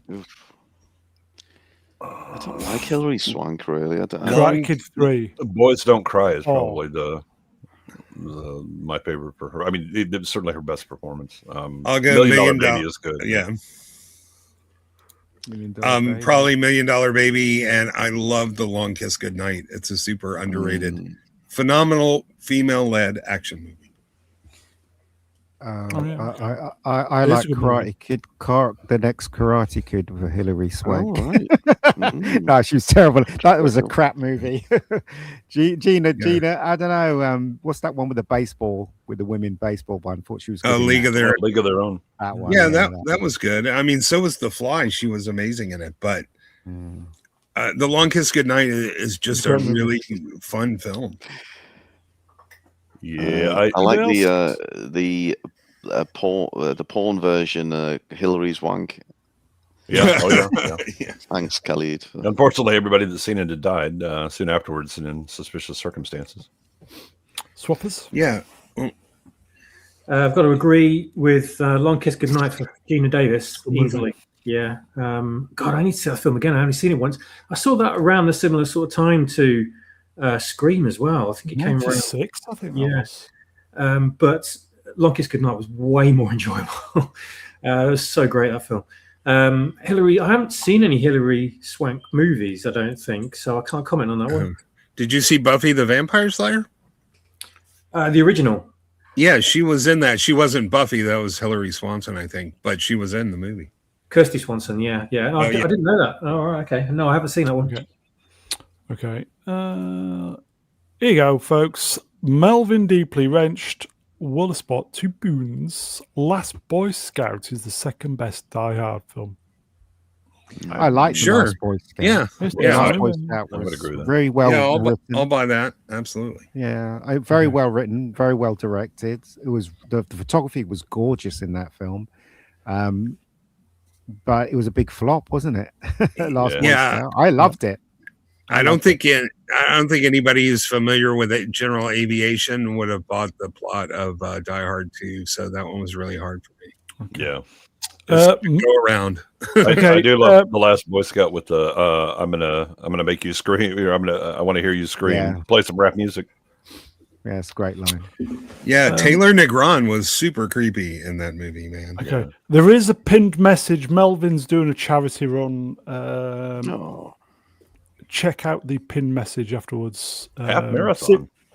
13 miles. Can you believe it? Mm-hmm. Throw him a few shekels if you can, boys and girls. Isn't in the Last Boy Scout that joke about him him falling and his dick Yeah, slipping. it's it was an accident. Oh yeah, you were in there changing the light bulb, slip up the ladder, and your dick accidentally fell on my wife. Yeah. Okay, we're going to do the Bond vote. Everybody, is it going to make any difference? No. Who knows? No, because 85 votes, 85 watching. Okay, I'm going to close the poll. So vote for your favourite Bond girl: Octopussy, Maud Adams, Mayday, Grace Jones, Stacey Sutton, Tanya Roberts, Cara Milovi, Miriam D'Arbo. Okay, I'm going to end the poll, everybody.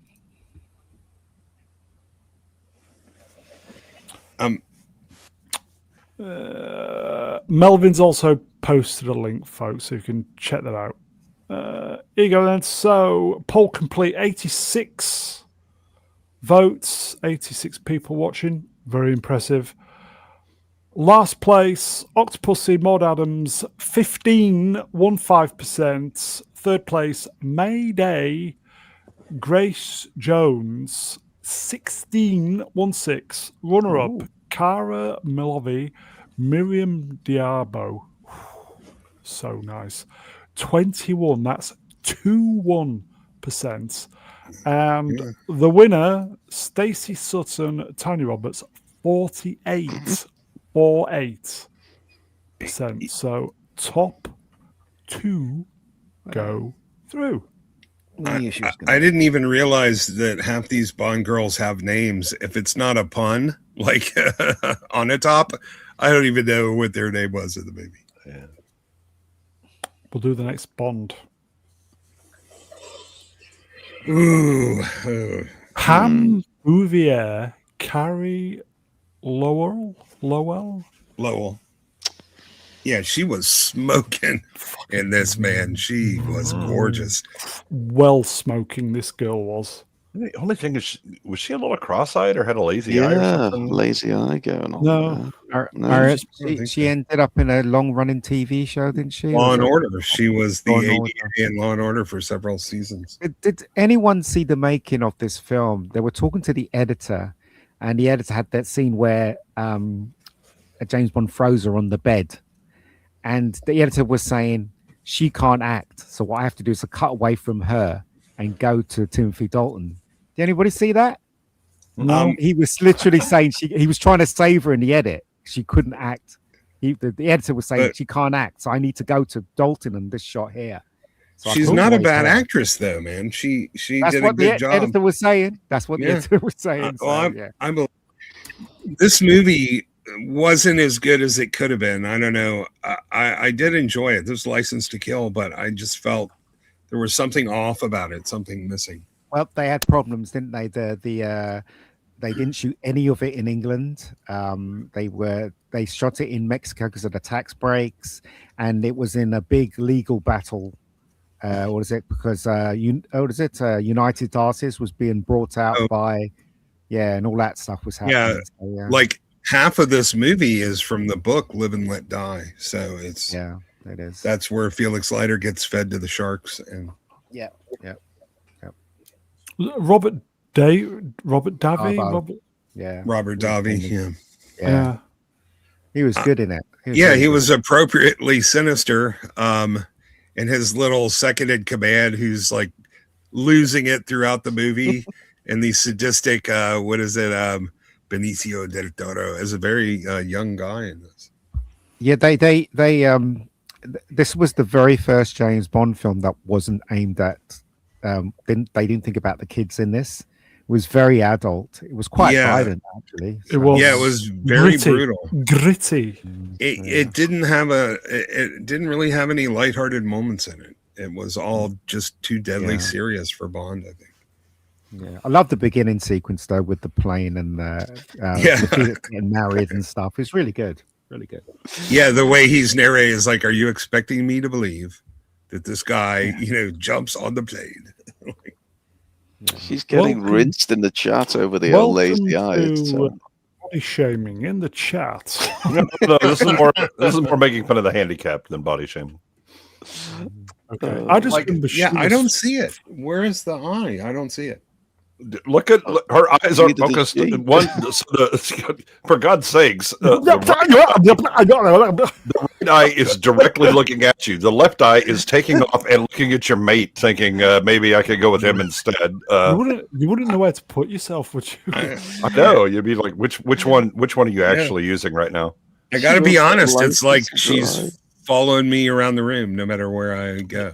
Yes, you can't see, so stop. That's your biggest problem. That's a fair point. Okay. I just remember that she was fucking hot. Yes, even the categories. I think she's done for with this this picture, bro. Common people was into that kind of thing. You don't know. They must have corrected. You can get corrective surgery for that. They must have fixed that. Okay, let's move on before. You should be ashamed of yourself, everybody in the chat. Actually, I would like to thank all of you. Golden wonky eye.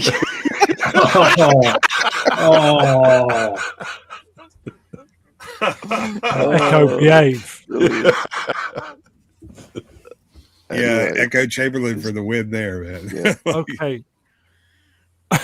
I'm still laughing at Melbourne. She's like Mordor with that eye.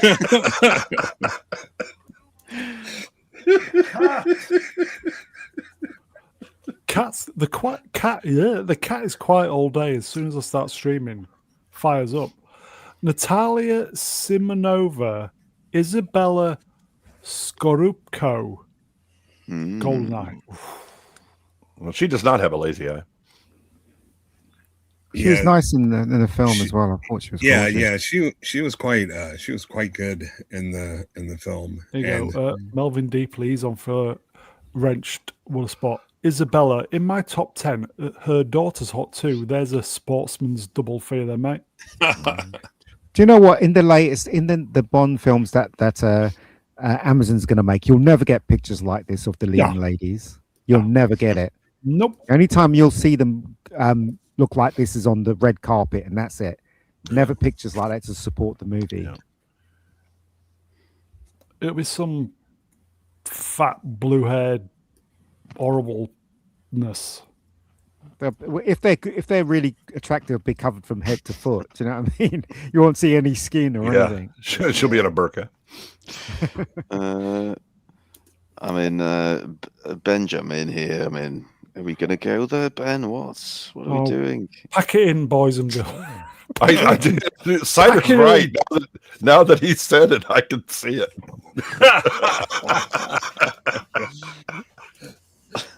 Well, we see plenty of lazy boobs. That's not unusual. Did we like Golden Eye? I thought it was a great video game. No, I thought the movie was fantastic. It was a really good debut for Pierce Brosnan. Yeah, her boobs are so lazy they didn't show up for the photo shoot. Well, they're pointing in opposite directions. Oh, yeah. Well, Pierce was really thin in this movie. I don't know what you guys thought. There's that sequence where he's on the boat, and he just looks really thin. It was like the suit cut was like really big for him. It was weird. So I don't know. The film he did after this was much better in my opinion, but I did like this film. I fear we're getting no Plenty O'Toole. You are probably correct. Swappers. I've just been looking at pictures of her. Actually, she's blonde. Still nice now. Yeah, she is. Yeah. She looks gorgeous. Yeah, she looks much better as blonde, I think. But her daughter's Julia Scissors. I can't say her name. Julia Sarkowski. Julia Scissor Sisters. What? Yeah. Okay. Natalia Simonova, Isabella Skorupko. Everybody. Here we go. Xenia on a top. Famke Janssen. I remember her name. Oh yes. And that's the way I want to die. She looked between great. her thighs. Let's go. She looked great in this movie, but the way she looks now is ridiculous. I don't know what she's done to her face. She pulled it. Well, we know what Old Age on Old Age Alliance. No, it's the fighting. It's the attempt to fight old age that ends up in the disasters that we see. How good is it? Yeah. Very sexy though. Oh, Yeah, Famke Janssen was. I mean, she was in a bunch of stuff. The 80s and 90s and looked hot in all of them. Yeah. This was one of her really early roles, though, right? No, TNG. TNG, great episode. Yep. Fantastic episode. Yeah, but that was 92. So we're in 88. This was before 95. Yeah, absolutely fantastic in the TNG episode. Great story as well. Yeah, this is GoldenEye, which was not 88. Oh. Yeah, sorry, I'm going back. You're right. She ended up in the X-Men, didn't she? Jean Grey. Yep. And I think it was it called The Librarians? It was a series of TV movies with the guy from ER. Yeah, it is. So she did one of those. She played sort of like a vampire type character, but one of the good guys. The Naughty Librarians is a series on a hub that I subscribe to. Yeah. No, yeah, this isn't those. Oh, I'm looking for it. I can't. Okay, anybody else then? Also know then. Oh yeah, Star Trek was her second role. Here, and she was on Melrose Place too. Waylon.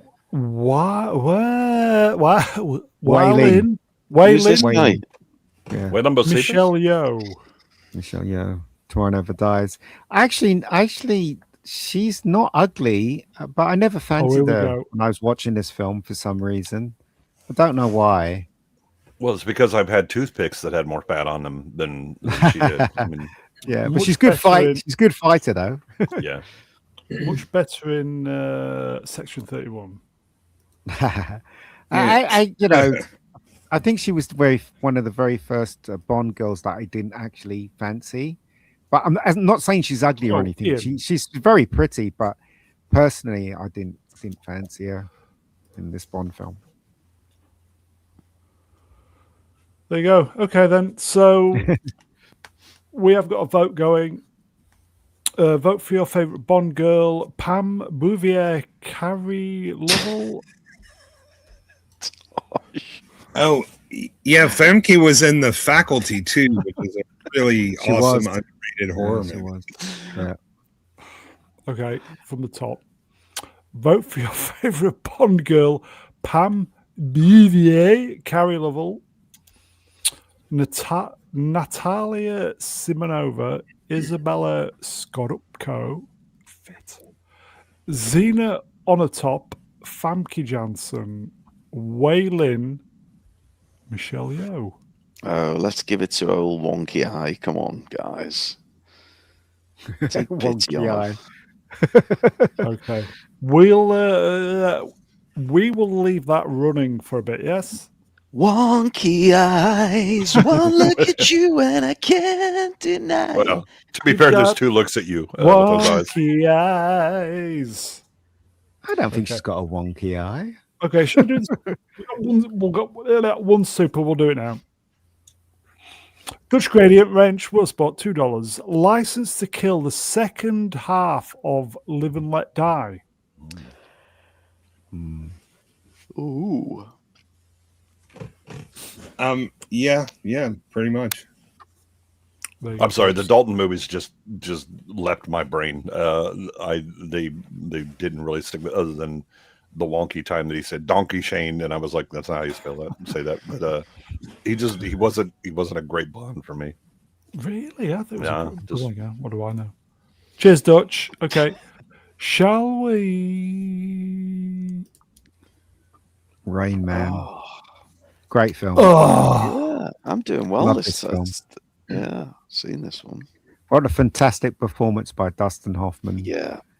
And Tom Cruise. Yeah. Really good duo in this, aren't they? Yeah. I think everything has been said about this movie, but it's a good movie. It's a very good movie. It's a good movie. It's a very good. Definitely time for Wapner. Tom Cruise was a bit irritating towards the ending when he was trying to explain to them that he cares about his brother and all that. Do you remember that meeting at the end before they decide Dustin Hoffman's fate?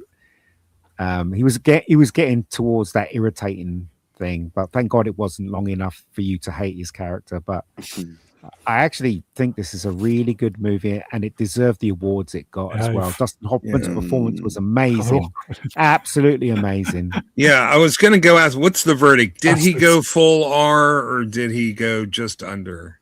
Bastards. He went full A, but I think the Cruz's character is unlikable for a reason. Yeah, I know.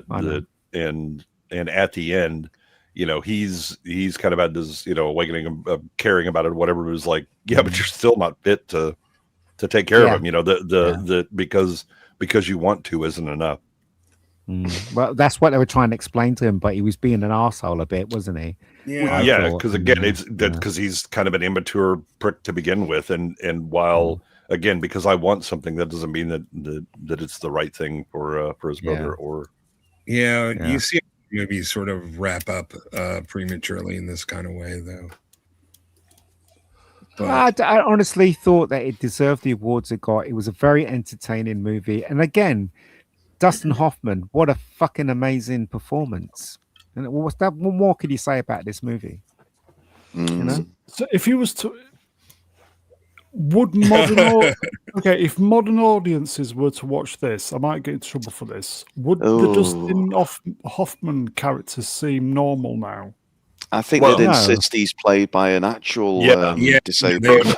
Yes, this is we need a neurodivergent actor because you're. Yeah, they wouldn't let him do this. I don't think they get the concept of acting these days. Okay, I think I went to see this at the cinema. Yeah, I saw it in the cinema as well. Yeah.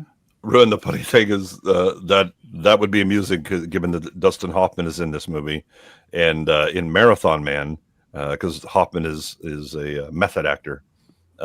He's talking to Olivier, and he's like, how do you do that, because they were doing the interrogation scene where they've been up for all these hours, and Hoffman actually stayed up to be exhausted and all that, and Olivier just comes in and then starts doing it, and he's like, how did you do that? He was like, it's why they call it acting.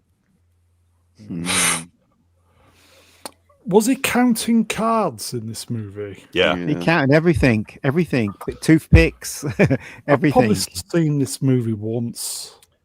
Yeah, he's like an idiot savant. Yeah, I love the ending because he's all the way through the movie. He's taking photographs, and at the end, you see all the photographs he takes. Yeah. Some of them are wonky, some of them are nice shots, some of them are really crappy shots. It's really quite clever. But again, I would say if Dustin Hoffman stole the whole of this movie, it's just sublime performance by him. Yeah, the thing is, you don't need to be a savant to count cards. You're just keeping a single running tally in your head. You do if they drop it on the floor and you can immediately look at it and know which cards are there. Yeah. Fair enough. Swappers, anything to add, mate? I think I saw this once, but it was just, I guess I was too young to really appreciate it. So I probably need to go back and see it as an adult, I think. But I don't remember anything about it, to be honest, apart from the scene where Tom Cruise is knobbing his girlfriend, and then Dustin Hoffman walks in and starts mimicking the sounds, which was hilarious. But, yeah. You've got to do that Super Brown. Which one? The Ruddy's. Do you want to read it then, mate?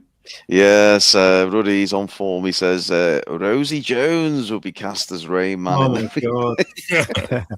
Can you imagine? Wait, is she that? Yeah, I think I know who that is. Let's just okay. We'll do Adam Pardy's Super Warrior World of Sport, $5 Canadian. Speaking of Live and Let Die, I'll be finishing my live read of the original tonight at 9 EST on Ardent Plays on Rumble. Yeah. Oh.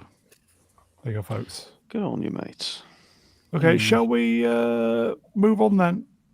Absolutely. The link's in the chat. Melva's just shared that as well. Ardent, if you want to do a link, yeah. Oh, there you go. Even better. Okay. Let's move on then. Red Heat, Belushi, Schwarzenegger.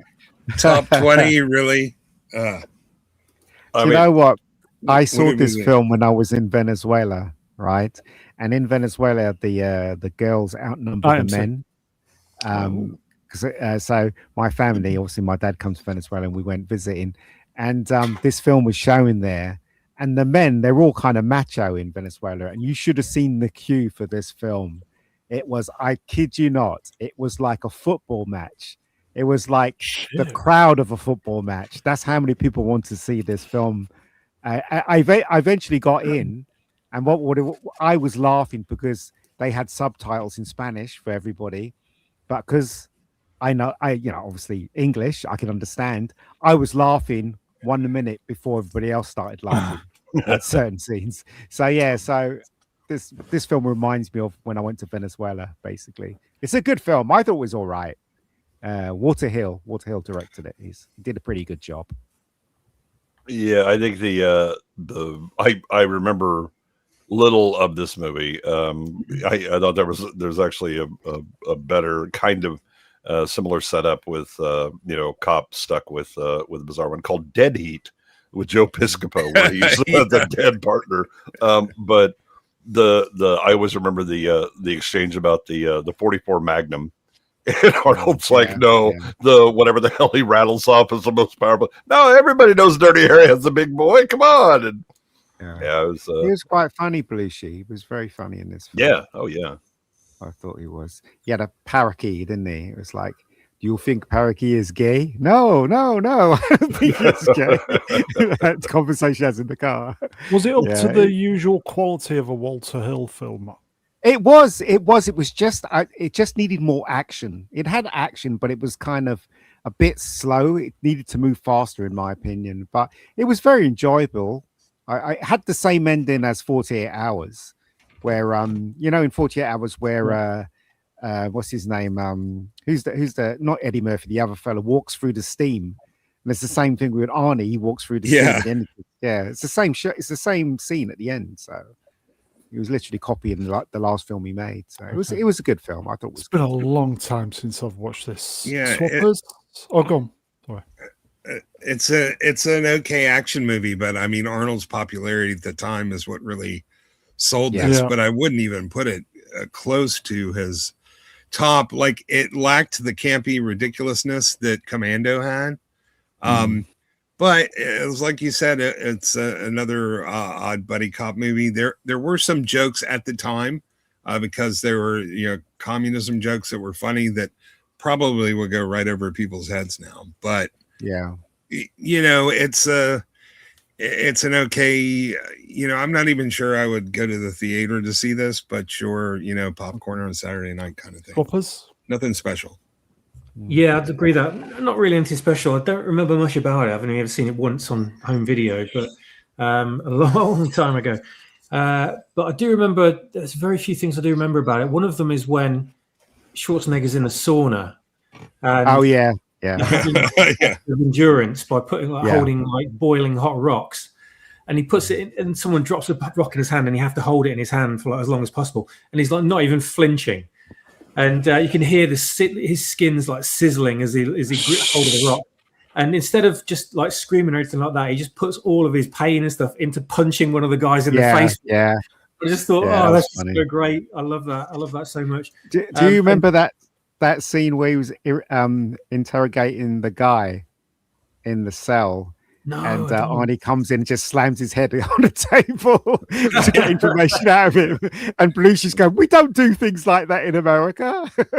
I mean, that was quite funny as well. Oh, now I remember it now. Yeah. Except they do in half of the other cop movies that came out this year. It's kind of funny. That's Red Heat, everybody. There was another bit with Jim Belushi. Is it Jim Belushi? Yeah, James Jim. Yeah. Says to him, "How do you deal with pain, man?" He says, "Vodka." Yeah. Yeah, well, Scrooged. Yeah, this movie is one of my favorite Christmas movies. It's, it was a very enjoyable, fun, happy, and funny movie.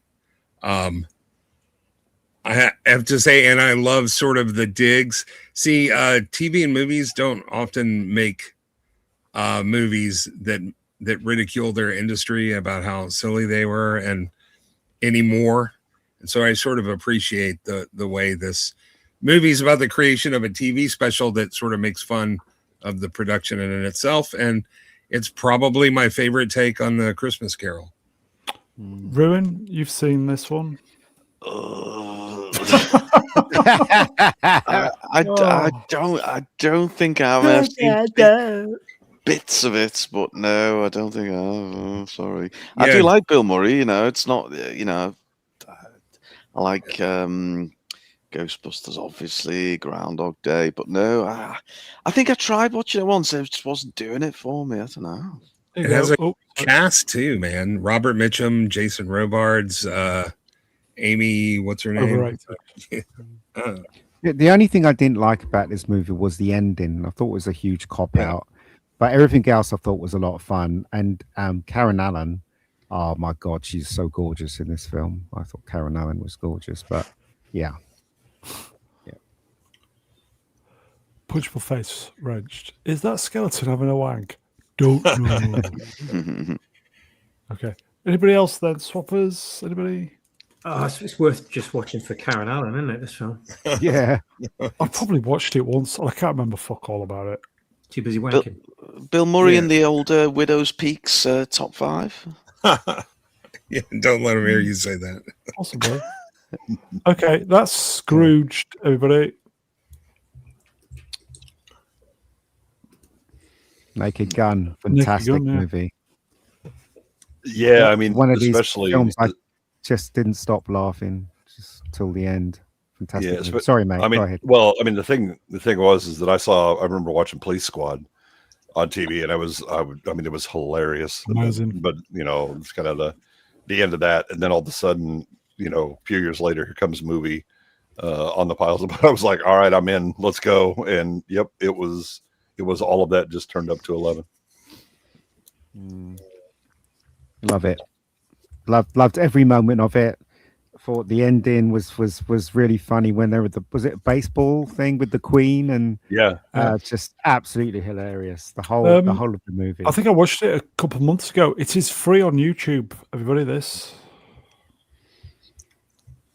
Police Squad was actually a really funny TV show, and I wouldn't say I'm a huge fan of the Airplane style of humor, but this movie really has some bits in it that'll hit you. It's one of the moments that made me always makes me laugh is when Priscilla Presley's in the shower, and she starts singing that song Memories, and the killer's there with his gun, and she starts singing, and he gets so emotional about the way she's singing it. He joins in.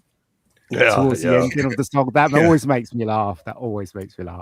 Yeah, she's still gorgeous in this movie. It's a shame she turned out to be a demon. She was I think she was 42 when she made that. Nice and she had most assuredly held up well. Wow. Yeah. I mean, Leslie Nielsen is Enrico Palazzo trying to sing the Star Spangled Banner, and he can't remember the words. It absolutely kills me. This is a film series that got funnier and funnier, in my opinion. I think they did 3, didn't they? And all 3 just got funnier and funnier. Some of the jokes were real genius jokes in the sequels, really were, Swappers. One of my favorite movies ever. One of my favorite movie series ever as well. It was I love. Oh God, I really loved. I loved the Police Squad TV show. I couldn't get enough of that. And then when I found out they were basically making a movie of it, I was just all over it. I didn't watch it until it came out on video. But the beauty of that was we could just rewind it and watch it about 10 times over the weekend. So I got to know this film inside out. It was just so great. There's so many. The jokes are so relentless in this film that you just miss so many, and you can only pick up on all of them when you go back and sort of you look in between the jokes and see the other stuff that's going on as well. You get so much for your money in this movie. You really do, in all of the films. The jokes are genius. To this day, they are genius. They never get old. It's a comedy unlike anything else, and it's before wokeness, so you could get away with so much, and it shows. And the fact that I mean, when I say you get your money's worth out of this movie, right from the opening, very, very first opening credits to the very last credit of the scrolling credits at the end, you get hilarious comedy. I mean, just the made up names for the production crew and stuff is just some of the most hilarious stuff.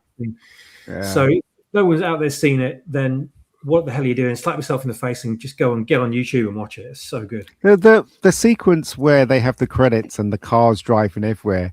There was that sequence where it comes out of a womb. It's so stupid. I was crying with laughter in the cinema. And then into the Death Star trench. Yeah, that was hilarious. Yeah.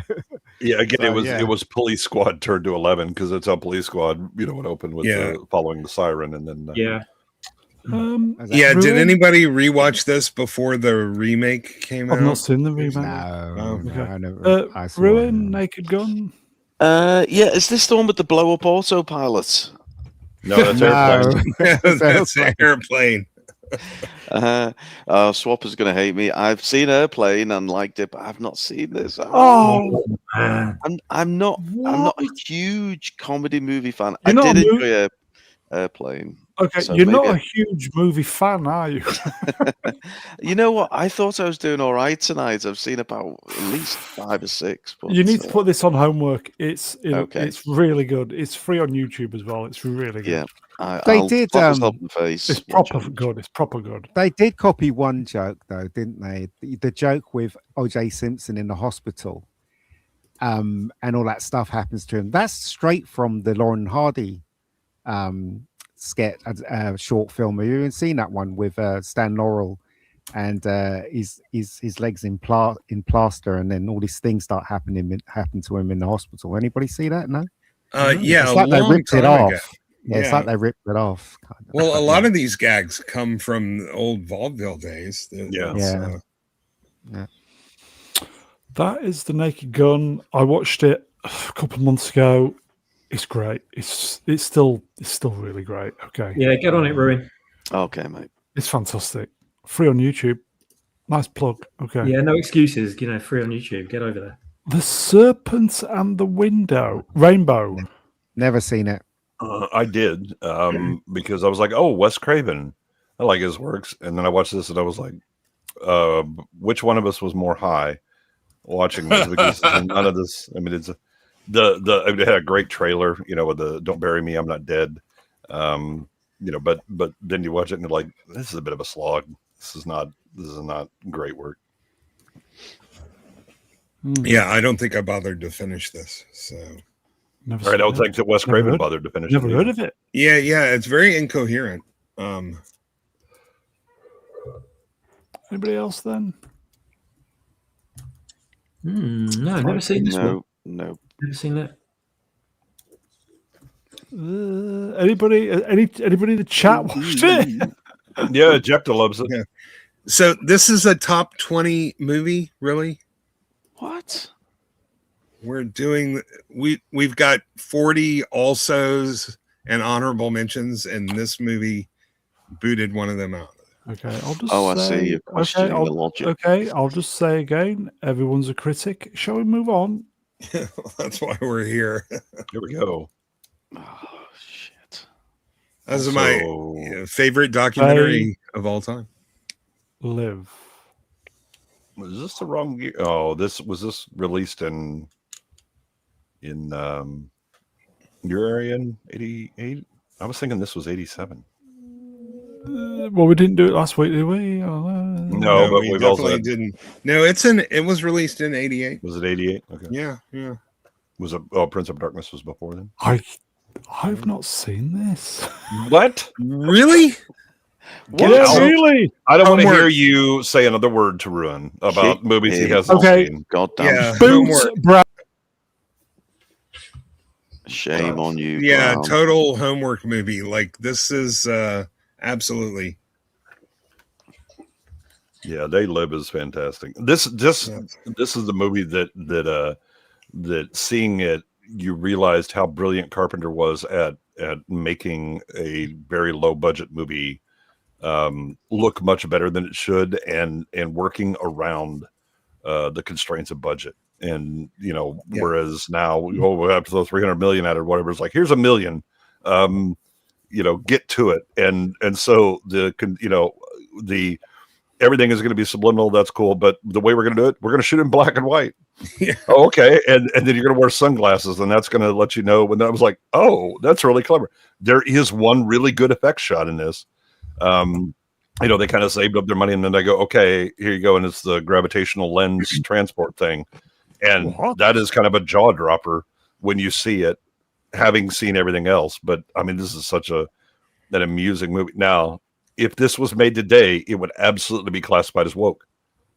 Yeah, but they wouldn't make it like this today. Right. They would lecture you about it. This is more, okay, I kind of get it, but I don't care because there's still a great story going on and all that. Yeah, not only can he work around the constraints of a budget, he can work around the constraints of politics. This is a scathing commentary on consumerism, capitalism, conformity. Yep, the Reagan era. Yeah, and they joke that, he used to say movie was very prescient, and Carpenter himself calls it a documentary. It's quite a brilliant movie. It's also fun. It's got Meg Foster and her crazy eyes in there, and David Keith, one of his first big roles. Oh, okay. Swap I always get Keith David and David Keith mixed up, so I just his other big role being The Thing, 6 years prior to that, but Keith David is great in this. Swappers. I never saw this film when it first came out. In fact, I only saw it about 8 years ago, maybe even less than that. No, it's probably about 4 years ago, 5 years ago, around 2020. And yeah, I didn't know what to expect really. I thought it was going to be a bit more action orientated, a bit more, more explosions. It's really low budget movie. And I was quite surprised by how low budget it really was, but it works for the film. But it totally wasn't a typical kind of action movie or action sci-fi or anything like that. The pacing was weird. The hero doesn't go the typical hero's route. It wasn't full of cliches. It was quite different to what I was expecting. But the thing about this movie, yeah, you're right there, Lawrence. The thing about this movie is what it says about current society, and everybody needs to see this film because you'll watch it and you'll go, holy shit, when you watch it. And it's absolutely 100% on the money, this movie. Anyone that's not seen it, I tell them to watch it. This is required viewing for anyone that wants to make sense of what's happening to the world and our place in it. That's all I'll say. Yeah, it is a sci-fi horror. And to Jay's point, this is the exact time that The Thing started gaining popularity due to its release on VHS and Laserdisc and this movie. So, yeah, it was a big role for him, but nobody saw him until about this time. Okay. Ian? Yeah, I like this movie. Bit of a downbeat ending, though. but I like the long fight between was it David and it's Keith David and Roddy Piper. Yeah, I thought it was hilarious. It's just a really good low budget movie. John Carpenter's really good at making money stretch, isn't he? Yep. And it obviously, when I first saw it, which was a very long time ago, I didn't think much of it, but I saw it, I don't know, 7 years ago, and thought it was better than the first time I watched it. It's worth your time if you haven't seen it. Ruin? I've not seen it, but look, let me say this. I'm a big Roddy Piper fan. Liked him in the old WWF back in the day. I'm very willing to do my homework on this one because it sounds right up my street. I like the fact that it's a bit of a commentary on modern day, although it didn't intend to be at the time. But people, it seemed to be a bit of conflict in the chat. Was he good in this, Roddy Piper, or was he not? Roddy Piper is really good in this. Okay. Yeah, and he very much does the kind of everyman work hard but still kind of believes in the system thing. It all goes well, and then kind of his shift to that. But he's also not once he realizes what's going on, he ain't playing. Let's get to business, Yeah, it does give you a bit of insight into kind of drifter culture, like in the way Rambo did. I mean, First Blood did a little bit of that. And I don't think the movie's ending is a total downer. I think there is some hopefulness in how it ends, and how you interpret that. I think says a lot about the personality of the person watching. Well, there's also a reason he doesn't have a name. Yeah. He's in the credits. He's nada. Nothing.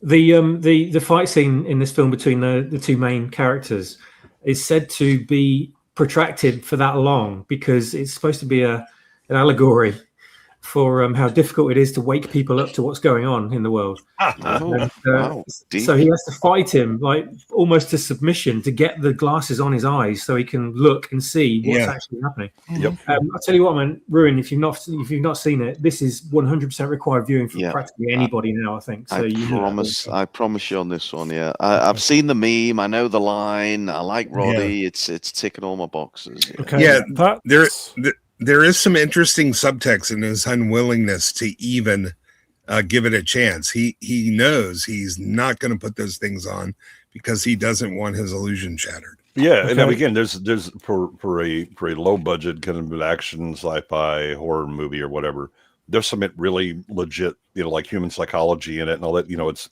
There's good writing there. This is also the only movie that I remember that after having a big fight, you actually look like it. Yeah. Okay. What's the famous line in this film? The chewing gum one? Come here to chew bubblegum and kick ass, and I'm all out of bubblegum. Okay, and on that bombshell, They Live, everybody. I think Ruin and I need to watch that. Shame on you, bro. It's free on YouTube, isn't it? I think. Or is it? I think so. Who framed Roger Rabbit? No, a French film. Good film.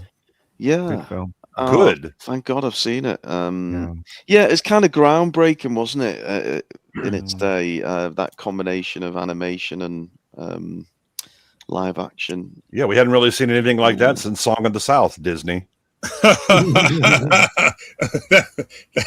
That's a good one, Jay.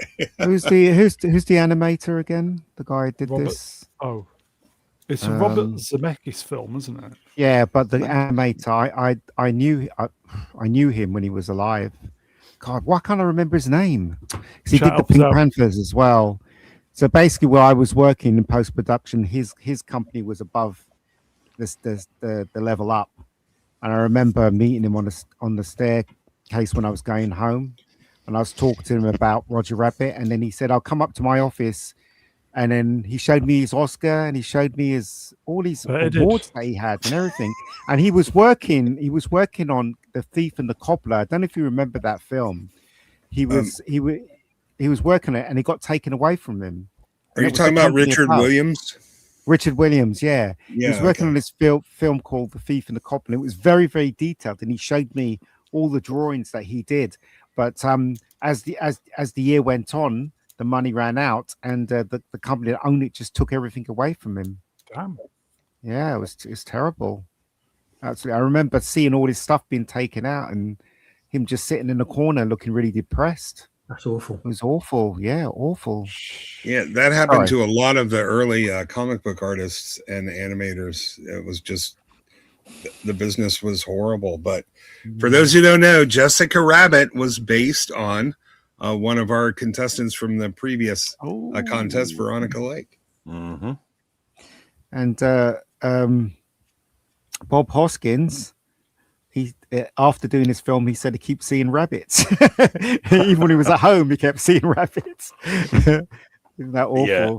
I mean, this was, they would never make anything like this today, mostly because of the sincerity that is involved in this story, right? I mean, Hoskins plays the grimy film noir detective or whatever, but there's never any wink at the camera. I'm not really taking this seriously. He's playing this as absolutely serious, right? And as are the tunes in Toontown are a bit silly, but because they're cartoons. But Roger, for all of his slapstick and all that, when he really is, he's worried about his wife, Jessica cheating on him, playing patty cake with other men. and the dip and all of that. I mean, it's horror. There's horror elements in this movie, and it is really, it's a, again, animation is not just for kids kind of thing. I mean, this is very much it can work for kids. You might want to be of a certain age to see this because it can traumatize you a bit. But the book was darker, wasn't it? The book, it was called a little bit. Something, it wasn't called Who Framed Roger Rabbit. It was called something else, wasn't it? And it was very, very dark, apparently.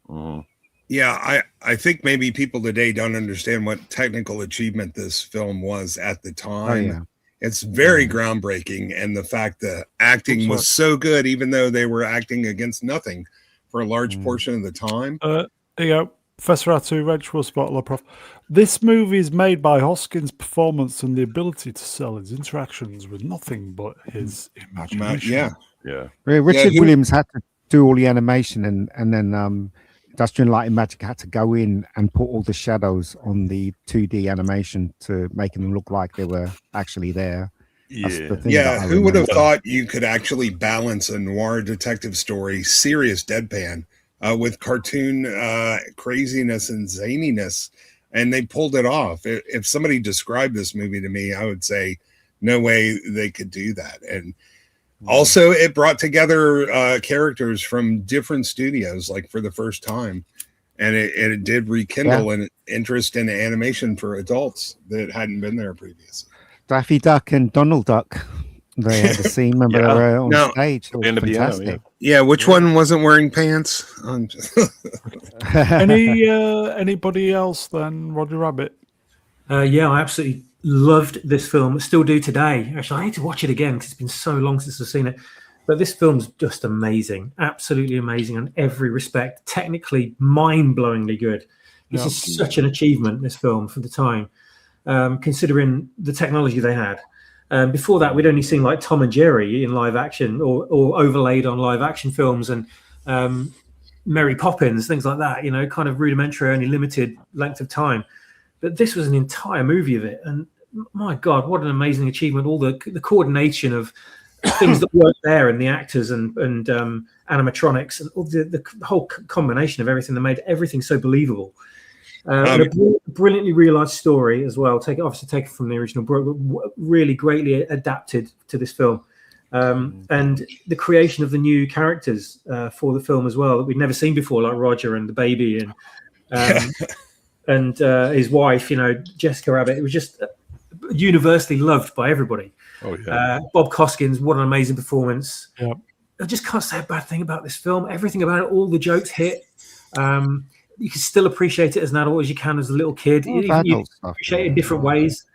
And I need to buy this on DVD because I'd love to see all the extras. It's not for kids, though. This film's not for kids. It's adult. It's really adult. The book was Who Censured Roger Rabbit, and it was part of a trilogy that sounds like adult movie spoofs. It's Who Plugged Roger Rabbit and Who Whacked Roger Rabbit are the second and third books in that trilogy, but they are not for kids. I would say that the one thing that a lot of people kind of overlook is the practical effects that they're doing, like with the waiter carrying dishes and all that, right? Those are real dishes, real platter and all that. And they're using, wire and stuff to kind of move it, make it bounce around, and then animating afterwards. And puppets too. They did the animation around the puppets. I went to see this with all my classmates at university. So there's a few films in this year which I always remember. This was really, really good. Just blown away by this. Yeah. And that bit where what's his name? Christopher Lloyd reveals himself as a cartoon. That Judge was Doom. Really scary. That was scary. Oh my God. It was. I mean, this was about as scary. I mean, it was scary, but you're looking at it on the same level as things like Return to Oz. Those kinds of movies. The kids can easily watch it, but they'll appreciate it differently on a level to adults completely, and they will find it really scary. But then it's supposed to be, so it works. Yeah. Okay, that's Roger Rabbit. Everybody who framed him. The books are worth reading if you haven't ever visited. Okay. Willow, Ruin. Oh, I should watch this, shouldn't I? No, I'm joking. I'm joking. I love this movie.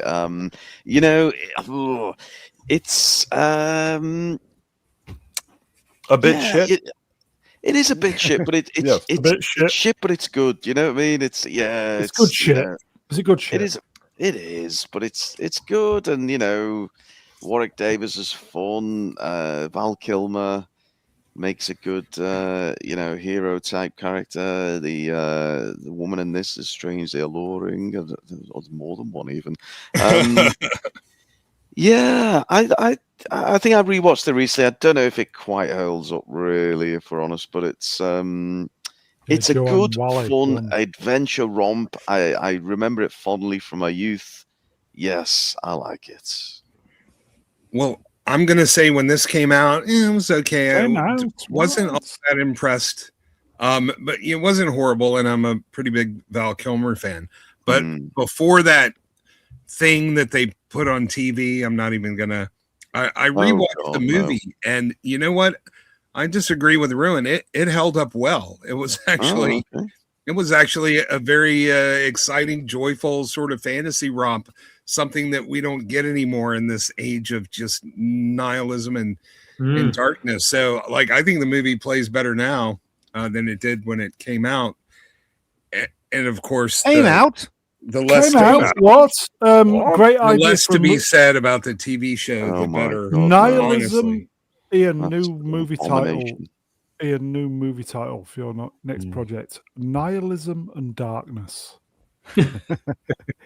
I didn't like this film at all when I saw it in the cinema. The only bit I liked is when he tricked them when he had the baby, and then he reveals he doesn't have the baby, which I thought was a nice trick. But that's about it. I really didn't like it. I thought it was very slow and plodding and boring. It wasn't boring. That's a lie. It was just not good in my opinion. Yeah, I was a big Val Kilmer fan, and it was like, it's Lucas is gonna do some fantasy stuff that should be interesting. Sadly, he made Willow instead. It just was kind of this underwhelming movie, and it has not improved with age. The only reason that you watched it and went, "Wow, this is really good," is because you've been watching modern shit. Absolutely. Absolutely. But I'm saying it's still it hasn't aged well. It's just, I've lowered my standards because of what's going on today. No, I try not to. The world has aged so much worse than this movie. So okay, you can't even bookend this anymore with the TV series because it's gone. Yeah. Disney took it off D+. Yeah. Who would want to do that? Shit, it was. Yeah. Anyway, they're all the same. You can watch Blood Origin, Witcher, Willow. It's all the same crap. So it doesn't even matter. You just get one of the other ones. That's Willow, everybody. It's like Willow's like ABBA. It reads the same both ways. That's what I like about it. Oh, palindrome. Yeah, it's without a clue. Pass. I don't even remember this at all. I do. I never saw it though. I think I did see it and immediately went, nope. Gavin, what are you doing? Gavin. Are we into the shite of 1988? Is this the list we're into now? Gavin, why is this good? You put it in. Is this a movie or is it a novel that belongs? It's a movie. I haven't a clue, man. It's a movie. Yeah, he's without a clue as well. Okay, let's move on then.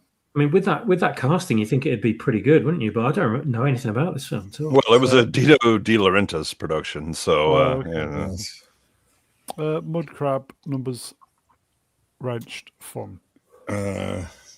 Maybe bumming. Okay, Gavin Blackburn won World Sport. It's a good fun movie. There you go, folks. Who are we to? Who are we? Okay. Who are we? Yeah. Yeah. Young Guns. So my memory of this is sadly intertwined with Young Guns 2. Because I went back and watched this and I was like, this soundtrack is shit. Because the soundtrack for the second movie is the one that you tend to remember better. This is it was kind of it was basically like a Lost Boys but Western. you have all of the the brat pack in this, to one degree or another, the young actors coming up, and it's energetic. I'll give it that, but the story it plods a bit. It definitely needed additional editing, and I'd forgotten how low budget this was. The movie's kind of just silly.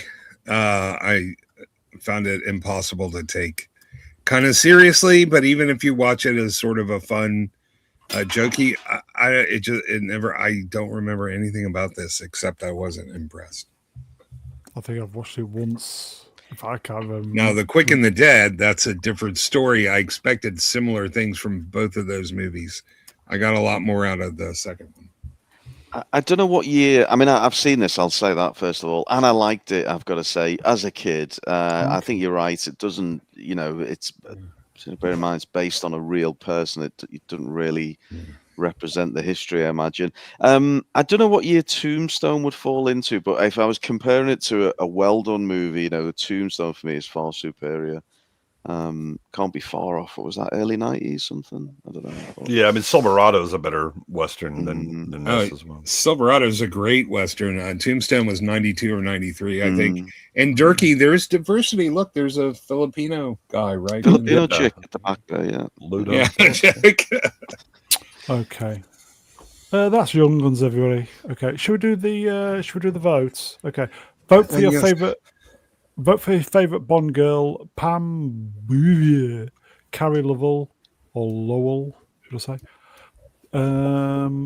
Natalia Simonova, Isabella Scorupco, Xenia on a top, Famke Jensen, Waylin Michelle Yeoh. Is it going to make any difference? Nope. If you've not voted, 10 seconds vote. Yeah. 10 seconds, everybody. 10, 9, 8, 7, 6, 5, 4, 3, 2, 1. 0. Yeah, who hasn't voted by now? Like, do people actually wait till last minute? Until the countdown, yeah. I mailed my ballot in. Okay, so poll complete, 73 votes. Well done, folks. Fourth place, bringing up the rear, Waylin Michelle Yeoh, 8%. Xenia on a top, Famke Janssen, 25%. Runner-up, Pam Bouvier, Carrie Lowell, 29%. And the winner, what a surprise, Natalia Simonova, Isabella Scorupco. I actually am surprised. I expected the Isabella and Famke ones to be, inverted.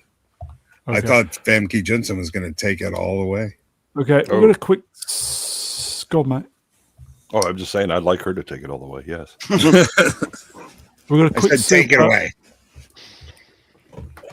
Mega Spider-Man wrenched 2-0. Prefer the Bond one-liners or cheeky names back? Yeah, the cheeky names. I think they go together. You can't really have one without the other. But the names are iconic, not so much the one-liners. Okay. Anybody else? Which Bond movie was Bella Emberg in? That's the one I'm looking for. Even Vesper Lind was a cheeky name, but it took me a while to get it. It's West Berlin, Vesper Lind. Vest. Oh, very good. Vesper. Yeah. Okay. There's all sorts of puns. Okay. Rust, I'll do your member chat right at the end, folks. Right I love the Bond girl. Well, she wasn't really a Bond girl, but she filled that role and had a great name in Dr. Bashir's holodeck fantasy in DS9. Her name was Norma Loves It.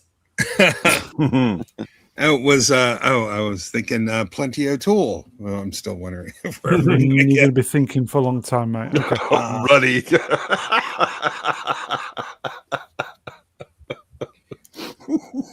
Oh dear. Oh dear.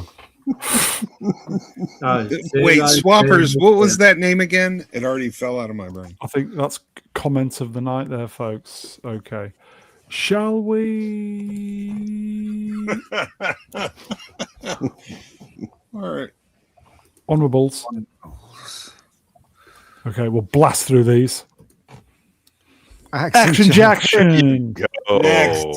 That was a fun movie. It was hilarious. She's hot as F. Vanity, yeah. Rest in peace. They tits, fantastic. I've never seen this film. This movie's fantastic. Yeah, Bat 21's a great movie. Yeah, this definitely belonged in the first list. Okay. Yeah, Bat 21 is pretty good. Yeah, folks, Bat 21's a great movie. Check it out if you can. But go back and have a look at this for a moment. There we go. Okay. I'll do. Listen, man, if you like music, this movie is incredible. Forrest Whitaker did an amazing job playing Charlie Parker. Yeah, I thought it was a bit slow, though. It was all right. Yeah, you have to be interested in the subject matter. I'll give you that. But if you are, it's a phenomenal movie. I think, didn't it win some Oscars? I don't know. Was that round about midnight? I don't know. Okay. Great poster, though. Bloodsport. Oh, how did this not make the list? Yeah, I can think of 3 or 4 movies this should have knocked out to be, no pun intended. I mean, as a kid who grew up doing martial arts, I love this shit. You know? Yeah, this movie's the definition of fun. It's just like fantasy, wish fulfillment, fun. Which is the one where he's dipping his knuckles in the glass? Oh, that was like Thai boxer, or what was it? It was a couple after this. Kickboxer. Yeah. No, Bloodsport. I mean, this was the Jean-Claude Van Damme. Okay, you get Forrest Whitaker in this one as well. This is such a cartoon, and it is this is pre-internet. The people actually believed Frank Dukes did all this. Later you find out this guy just made everything up, and he was shit. But it is certainly of its time, and it is a complete cartoon. But Bolo Young is absolutely magnificent in this as Chung Li. Holy shit! Yeah, this is Jean-Claude's Enter the Dragon, and it's just. It's a shame because he was poised for something big and he just didn't make it for some reason. Because I think after this, he went on Universal Soldier and Time Cop, and you thought that from there he would, go beyond. But he just went back to B movies. Well, remember he was cast as the original Predator, and that didn't he was. I think it's because he's an asshole. Yeah. Oh, really? Yeah, a lot of people say he's quite nice. He absolutely believed his own hype and thought he was the greatest thing since sliced bread, and then not so much. I mean, this is the same way you would have got Jeff Speakman in a movie, in an action movie, and somehow that guy beats him out because he's just less irritating to work with. Never underestimate the power of being easy to work with when it comes to Hollywood. That is a superpower. Okay. That's Bloodsport, everybody. Love this film. This film should have been in the main list. Yeah, I suspect that a lot of people should have, but this movie's pretty fucking funny. I gotta give it to him. Well, hold on. Is the person who compiled this a racist? Why isn't this movie in there? Listen, there's a lot of accusations of such things on this channel. There's news we don't seem to like. I don't like, but anyway. This movie is absolutely brilliant. You mean Muhammad Ali? I'm gonna call him Clay. His mama called him Clay. I'm gonna call him Cassius Clay. Is it McDowell's? Yeah. Yes, McDougal's. But you know what? Everybody's white on this panel. You have no idea what this film did for the black community in where I live. My God. I never thought of it on those terms at all. It didn't occur to me. Well, it's because Eddie Murphy was just funny, much like Richard Pryor is funny. Funny just translates. I mean, we had Red Box in the 70s on TV in Sanford and Sons.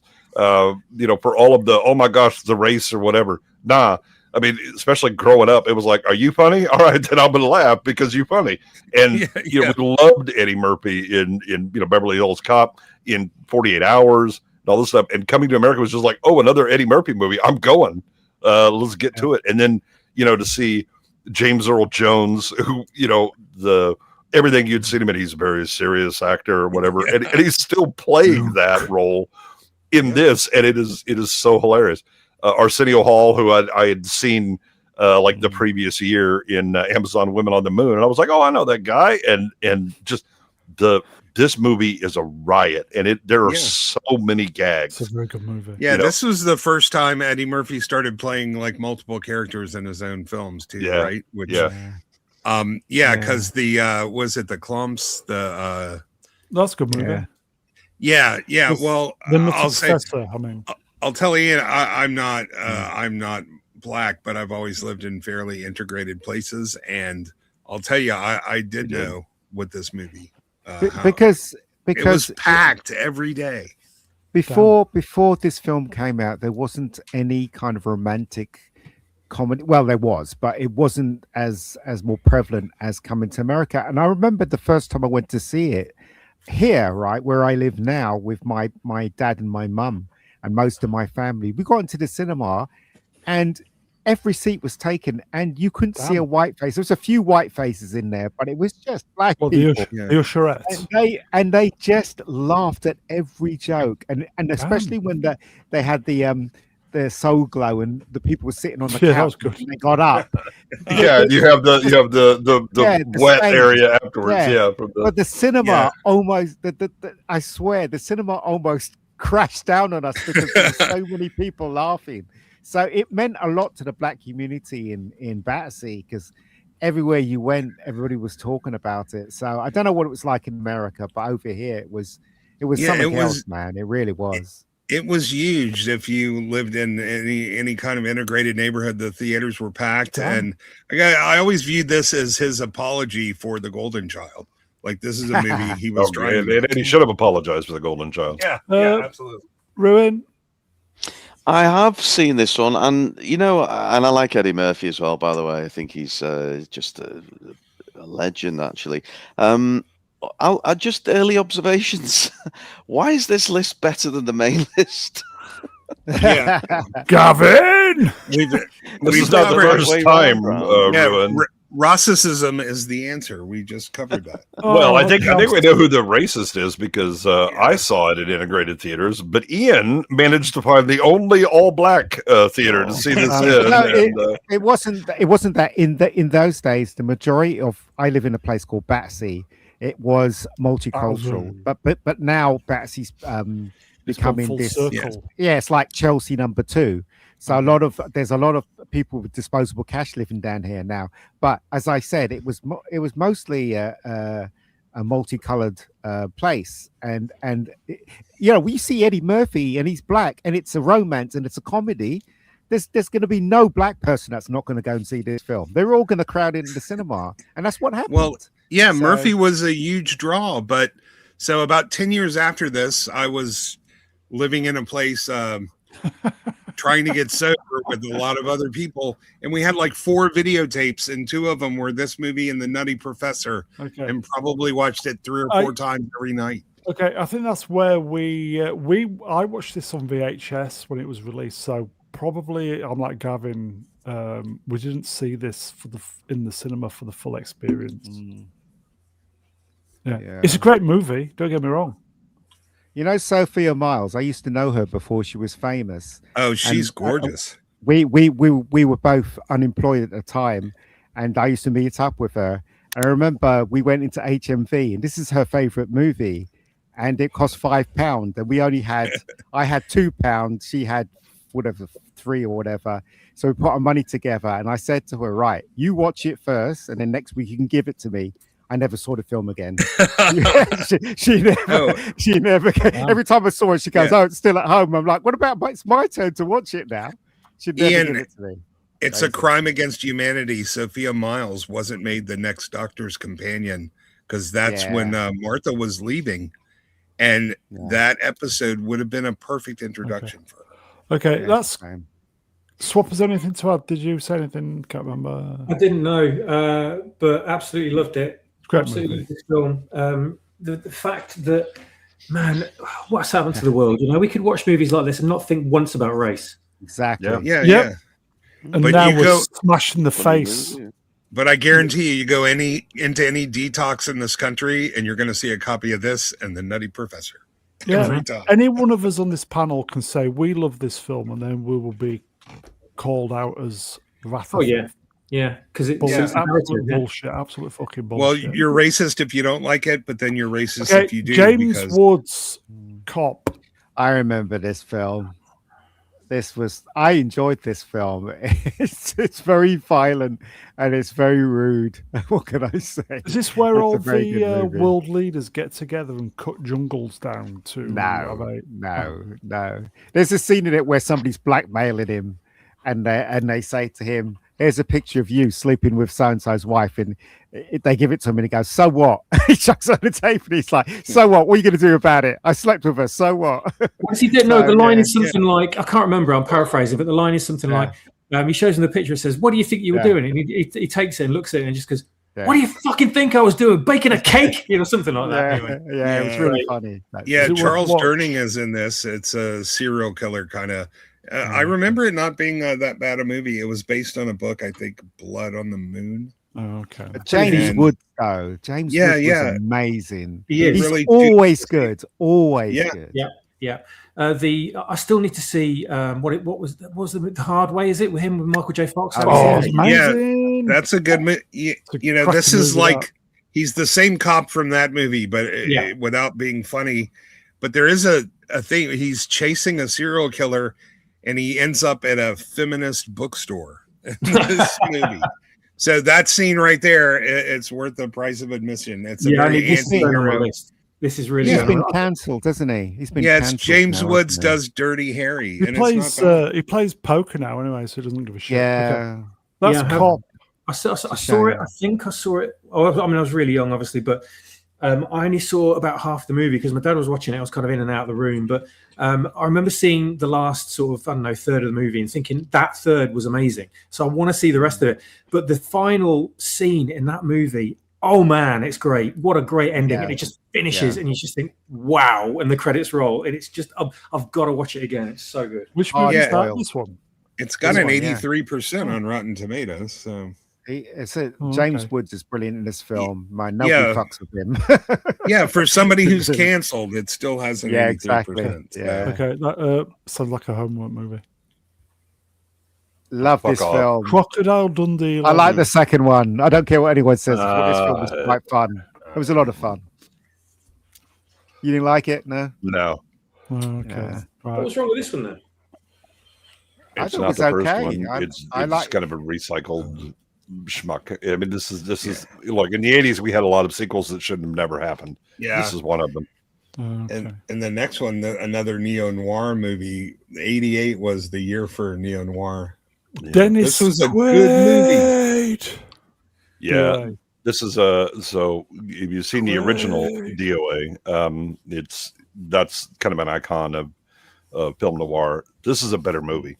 The story is more interesting. The characters are better, and it's not a happy. Again, if you want uplifting, this ain't the movie for you. No, it starts out he's dead. He's already been poisoned, and he spends his time remaining trying to find out who killed him and why. And it's no happy ending here. Meg Ryan is magnificent in this movie.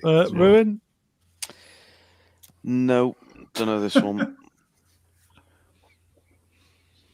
Here we go. Dead Heat. You made it, Jay. This is better than Red Heat. I'm telling you. This is hilarious. Well, Treat Williams is a good actor. Yeah.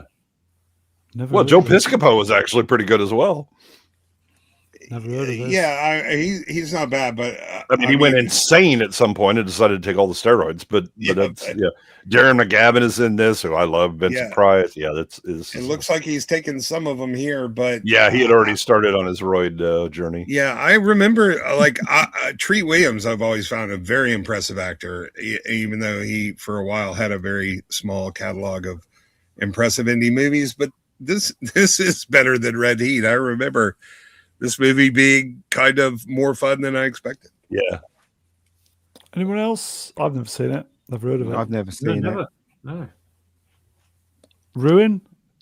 Not seen it, but I do need a Joe Piscopo pretty urgently. So there you go. Cross the legs and hopefully make it through. Yeah.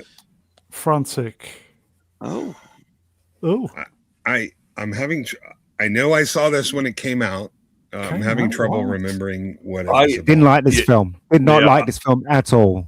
I was not a fan either. Yeah, I mean, and you really had. I mean, he had Polanski, directing, and then I think he helped write it. Ennio Morricone is the soundtrack. You would think, and you get Harrison Ford. Oh, this is going to be great. No, yeah, it's kind of a. It was boring. Yeah, and by this time you already knew who Polanski was. It was boring.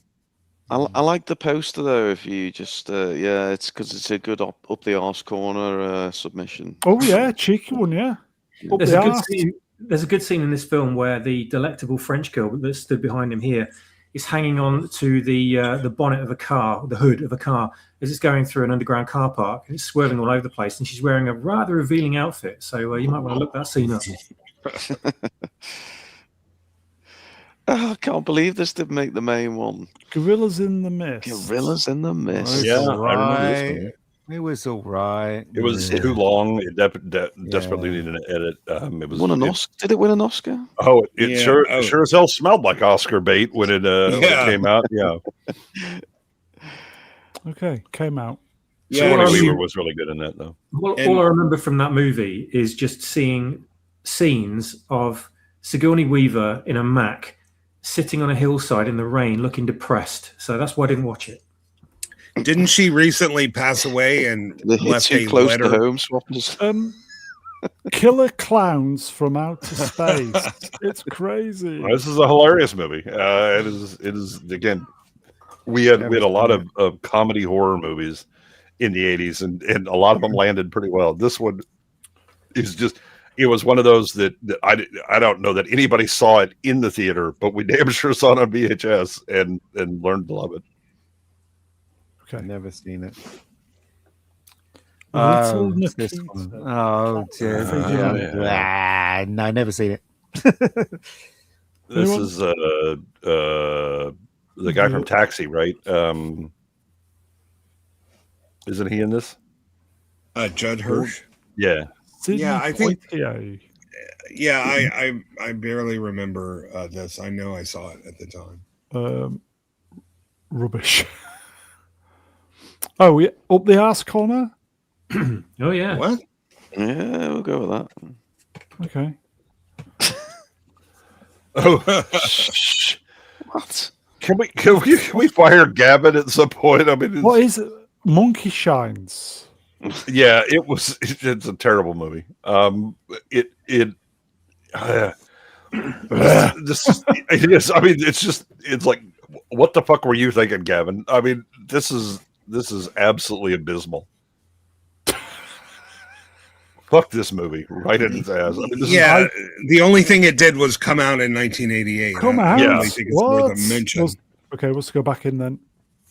Never. I mean, I've heard of that film, but this movie's fantastic. Shoot to Kill. This was amazing. Clancy Brown. This was called Deadly Pursuit in England. It wasn't called Shoot to Kill. Ooh. Yeah, this is a murder mystery where you don't know who the killer Great is, film. except because it's the freaking Kurgan. That's right. Spoilers. That's right. Yep. But I mean, right away. But this is a suspenseful and incredibly well filmed. Like very scenic. The cinematography in this, they're chasing through the Alaskan wilderness. It's absolutely gorgeously made. It's suspenseful. It's got everything. This movie definitely top 20. I went to see this film because my dad wanted to see it because of Sidney Poitier, and he came out retirement to make this film. And so my dad said, let's go and see this film, and I was like, ugh. But when I went to see it, I thought it was really good. Really good from the beginning, straight across to, because I think Kirstie Alley was in it. She was Tom Barron's one of girlfriend. the hostages. Yeah. So it was a good film. And it had some really good lighthearted moments because Poitier is a city cop. He doesn't know anything about bushcraft, and he's got to go into the wilderness. It's pretty funny. Yeah. It's a good film. What's the UK version called again? Sorry. It's called Deadly Pursuit. Oh, okay. Right. Okay. Sounds like a homework movie. Also, okay. what did you say that Sidney Poitier came out of retirement? Came out? Yeah, but he was doing little bits, but this was his big his movie. I think he did. Did he not do? He did Little Nikita the same year. Yeah, a minute ago. Yeah. So when did he? No, when Sneakers did he, is 92. Sneakers. So did he do this? That's Sneakers 4 before years this after one? this. Okay. Oh right, okay. So this was the film that he was leading in. I think I think, but around where I lived, I think this is the film that we heard that Sidney Poitier was coming back, and my dad wanted to see it because he's a huge fan. Coming of Sidney back or Poitier, coming so. out? Coming back on film. Yeah, because he was in at least 2 movies this year. Because he was in Little Nikita as well. Yeah. Short Circuit 2. This is a sequel that shouldn't have been made. Other than the hilarious, I am standing here beside myself. There you go. Casual Racism 2. Yeah, you never get away with that casting these days, would you? Adventures of Aaron Munchausen, yes. Yeah, it was all right. I like Robin Williams was insanely good in this movie. Wasn't credited either. Yeah, but I get why it didn't do well. Some of Terry Gilliam's movies aren't for everybody. But I really enjoyed this movie, and visually it was incredibly striking at the time. It had a phenomenal, almost a genie-like-esque performance from Robin Williams. Yeah. There you go. It was all right. I think you could make an argument that Terry Gilliam was Tim Burton before Tim Burton. Yeah. A little less gothic, but equally as surreal. He destroyed his own career, though. It was more colorful, but if you're interested in Time Bandits and Brazil and any of his other movies, I think this is worth a watch. If you're not, then yeah, just let it go. Ruin? But no, big Terry Gilliam fan, big Time Bandits fan, but never ventured into this one. Just Punchable Face, Wrench, saw this on acid at Odeon Marble Arch. Was it any good on the old... I imagine it was frightening. Okay. that might be a part I left out. That could be a qualifier. If you're in a little bit of altered state, it might make the movie better. Okay. The Blob. I quite enjoyed this when I saw it. It's a bit of a B movie, but the effects in it are absolutely outstanding. Yeah, I'm much more a fan of the Steve McQueen remake, movie, but this remake is not bad, and yeah, they do some really cool practical effects in this movie. Yeah. Is this a Lizzo biopic? I haven't. Who started this? It's about. Is it about Labour and Conservative politics in London at the moment? It could be. Yeah, it's more about the ruling class. The Blob. I thought this movie was about Lizzo. Wait, I'm getting. No, you don't see a banana there. It's fine. It's actually about Women's Time of the Month. Now while there's like still room to breathe. So Donovan Leitch stars in this. He's the son of the singer Donovan. Okay. It looks like somebody's having a pink bubble bath. Well, that's just mate. Mr. Bubbles, you can't mess with. Yeah. So here we go. The what? The lair of the white worm. Liar. Yeah, the liar of the white worm is different. I believe he's on a list. Yeah. Is this the girl from The Matrix? Oh, what was the actress's name? She was so gorgeous. Amanda something? Is it Amanda something? Donahue. Amanda Donohoe. Donahue. And Princess Catherine Oxenberg, isn't she royalty? Don't know. I know. I certainly raised the flag when I saw this movie. This was definitely. Oh, you're a teenage guy. You'll enjoy this. Oh yeah, especially when the unrated version was released on VHS. Yeah, it's loosely based on a Bram Stoker book, I think. Very loosely, but it's basically a horror sex film. Okay. Yeah, it was. I really enjoyed this. It's kind of horror comedy as well. There's kind of some sort of shocking horror moments in it. They just make you laugh. They're so ridiculous, but I genuinely did enjoy it. She's amazing in this. The special effects are great, and Peter Capaldi's in it as well. Oh yeah, very young Peter Capaldi. She was in that wasn't she in that underwater movie with Peter Weller, Leviathan or something? Leviathan. Yeah, wasn't that her? Oh no, that was. I don't think so. No, that was a different Amanda. Yeah, that was the other one. The other one. Yeah. The Presidio. Come on. This is honorable mentions. What the hell? Yeah, this is a great movie. Meg Ryan has never been hotter. Sean Connery is fantastic in this. This is and I believe this was a very successful movie at the box office. Yeah, I mean it's a good movie. It's very much in crime thriller. Connery is hilariously intimidating to everyone he has to deal with.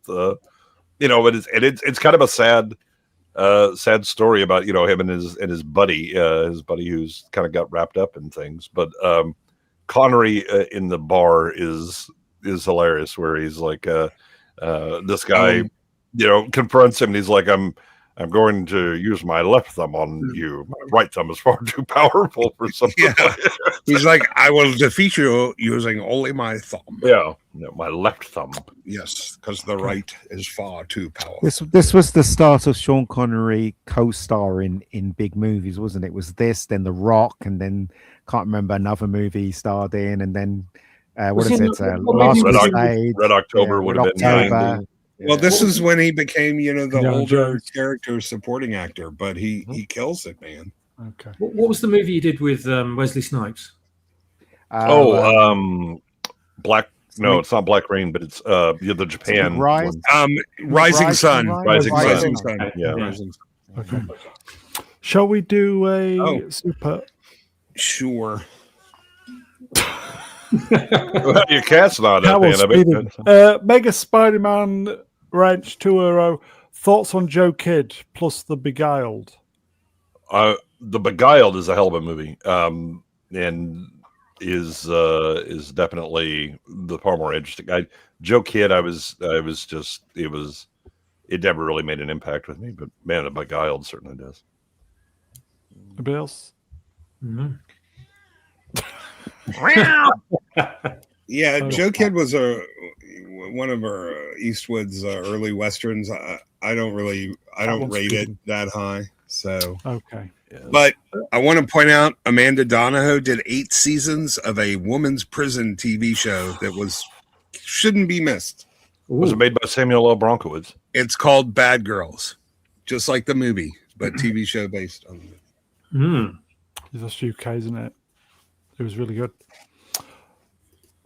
Here you go then, folks. So, Rust in Peace, Numbers Wrench Sport, member for 1 month. What is your favourite movie from this year? You mean 88 this year or 88? 88. I think 88. Oh God, I'd have to think. I mean, I can think of Die Hard movies that I've seen or that I rewatch regularly. They Live would be up there. Oh my God, Jesus! Yeah, I'm just rolling through the movies of '88 and wanting to horsewhip Gavin. Yeah, I would say that the movie that it always kind of stuck with me, and I still kind of reference it today as Colors. Oh, Midnight Run, that's a good one. Yeah, I got to say, knowing Gavin, it could be on his other list of 20 to throw away. Okay, well, come on. Can we think of something then? Ruin? Beetlejuice to me, obviously not the best on the list, but personal favourite. Okay, Swappers. Oh. Good God, maybe Roger Rabbit, maybe Die Hard between those two. I have to say, A Fish Called Wanda, I've seen the most. Or Die Hard. Die Hard. Okay. Chat say Midnight Run, which is also a great movie. Yeah, legit. Absolutely. Okay. I think that's it, folks. Don't we have another list of 20 also, Rands? Shall we just... it's nearly 1 a.m. in the morning here. Shall we just stream all night? Sure. Okay. That is it, folks. We could go to 3 hours, but anyway. Okay, bear with me. I'm boomering. Oh, come on. Come on, StreamYards. Do it. There you go. I mean, even StreamYards is offended at some of these selections. That is it. Chat, you are wonderful. Thank you for the... Yes, rest in peace, John Virgo. That's very important. Oh, yeah. We didn't even get Pee-wee's Playhouse Christmas movie, did we? Chat, you are wonderful. Thank you for the interaction, the super chats, the member chats. Melvin Deeply is doing a half marathon for charity. There's a pinned message, so if you could consider possibly throwing Melvin a few shekels, might help the old fellow out. 13 and a bit miles, so it's probably worth it. Okay, so chat, we will see you next time. Let me get the guests up. Typing. Emperor Goodwin, cheers. Yeah, thanks. Yeah, I mean, 88 is it's hard. There's a lot of really good movies this year. Shame we didn't get to talk about them. We'd be here all night, my friend. It's true. Swappers. Thank you. Thanks to everybody. It's always great fun on Wednesday nights. And see everyone again, the 5 of you are all going to be free on Saturday night when we talk about toys again. Yep. I think we're going to try and fit in a cheeky one between now and then. Ista, cheers, pal. No worries. Good fun. Just have 2 words. Plenty of Gavin. Okay. Gavin Blackburn. Cheers, Ian. Yeah, no worries.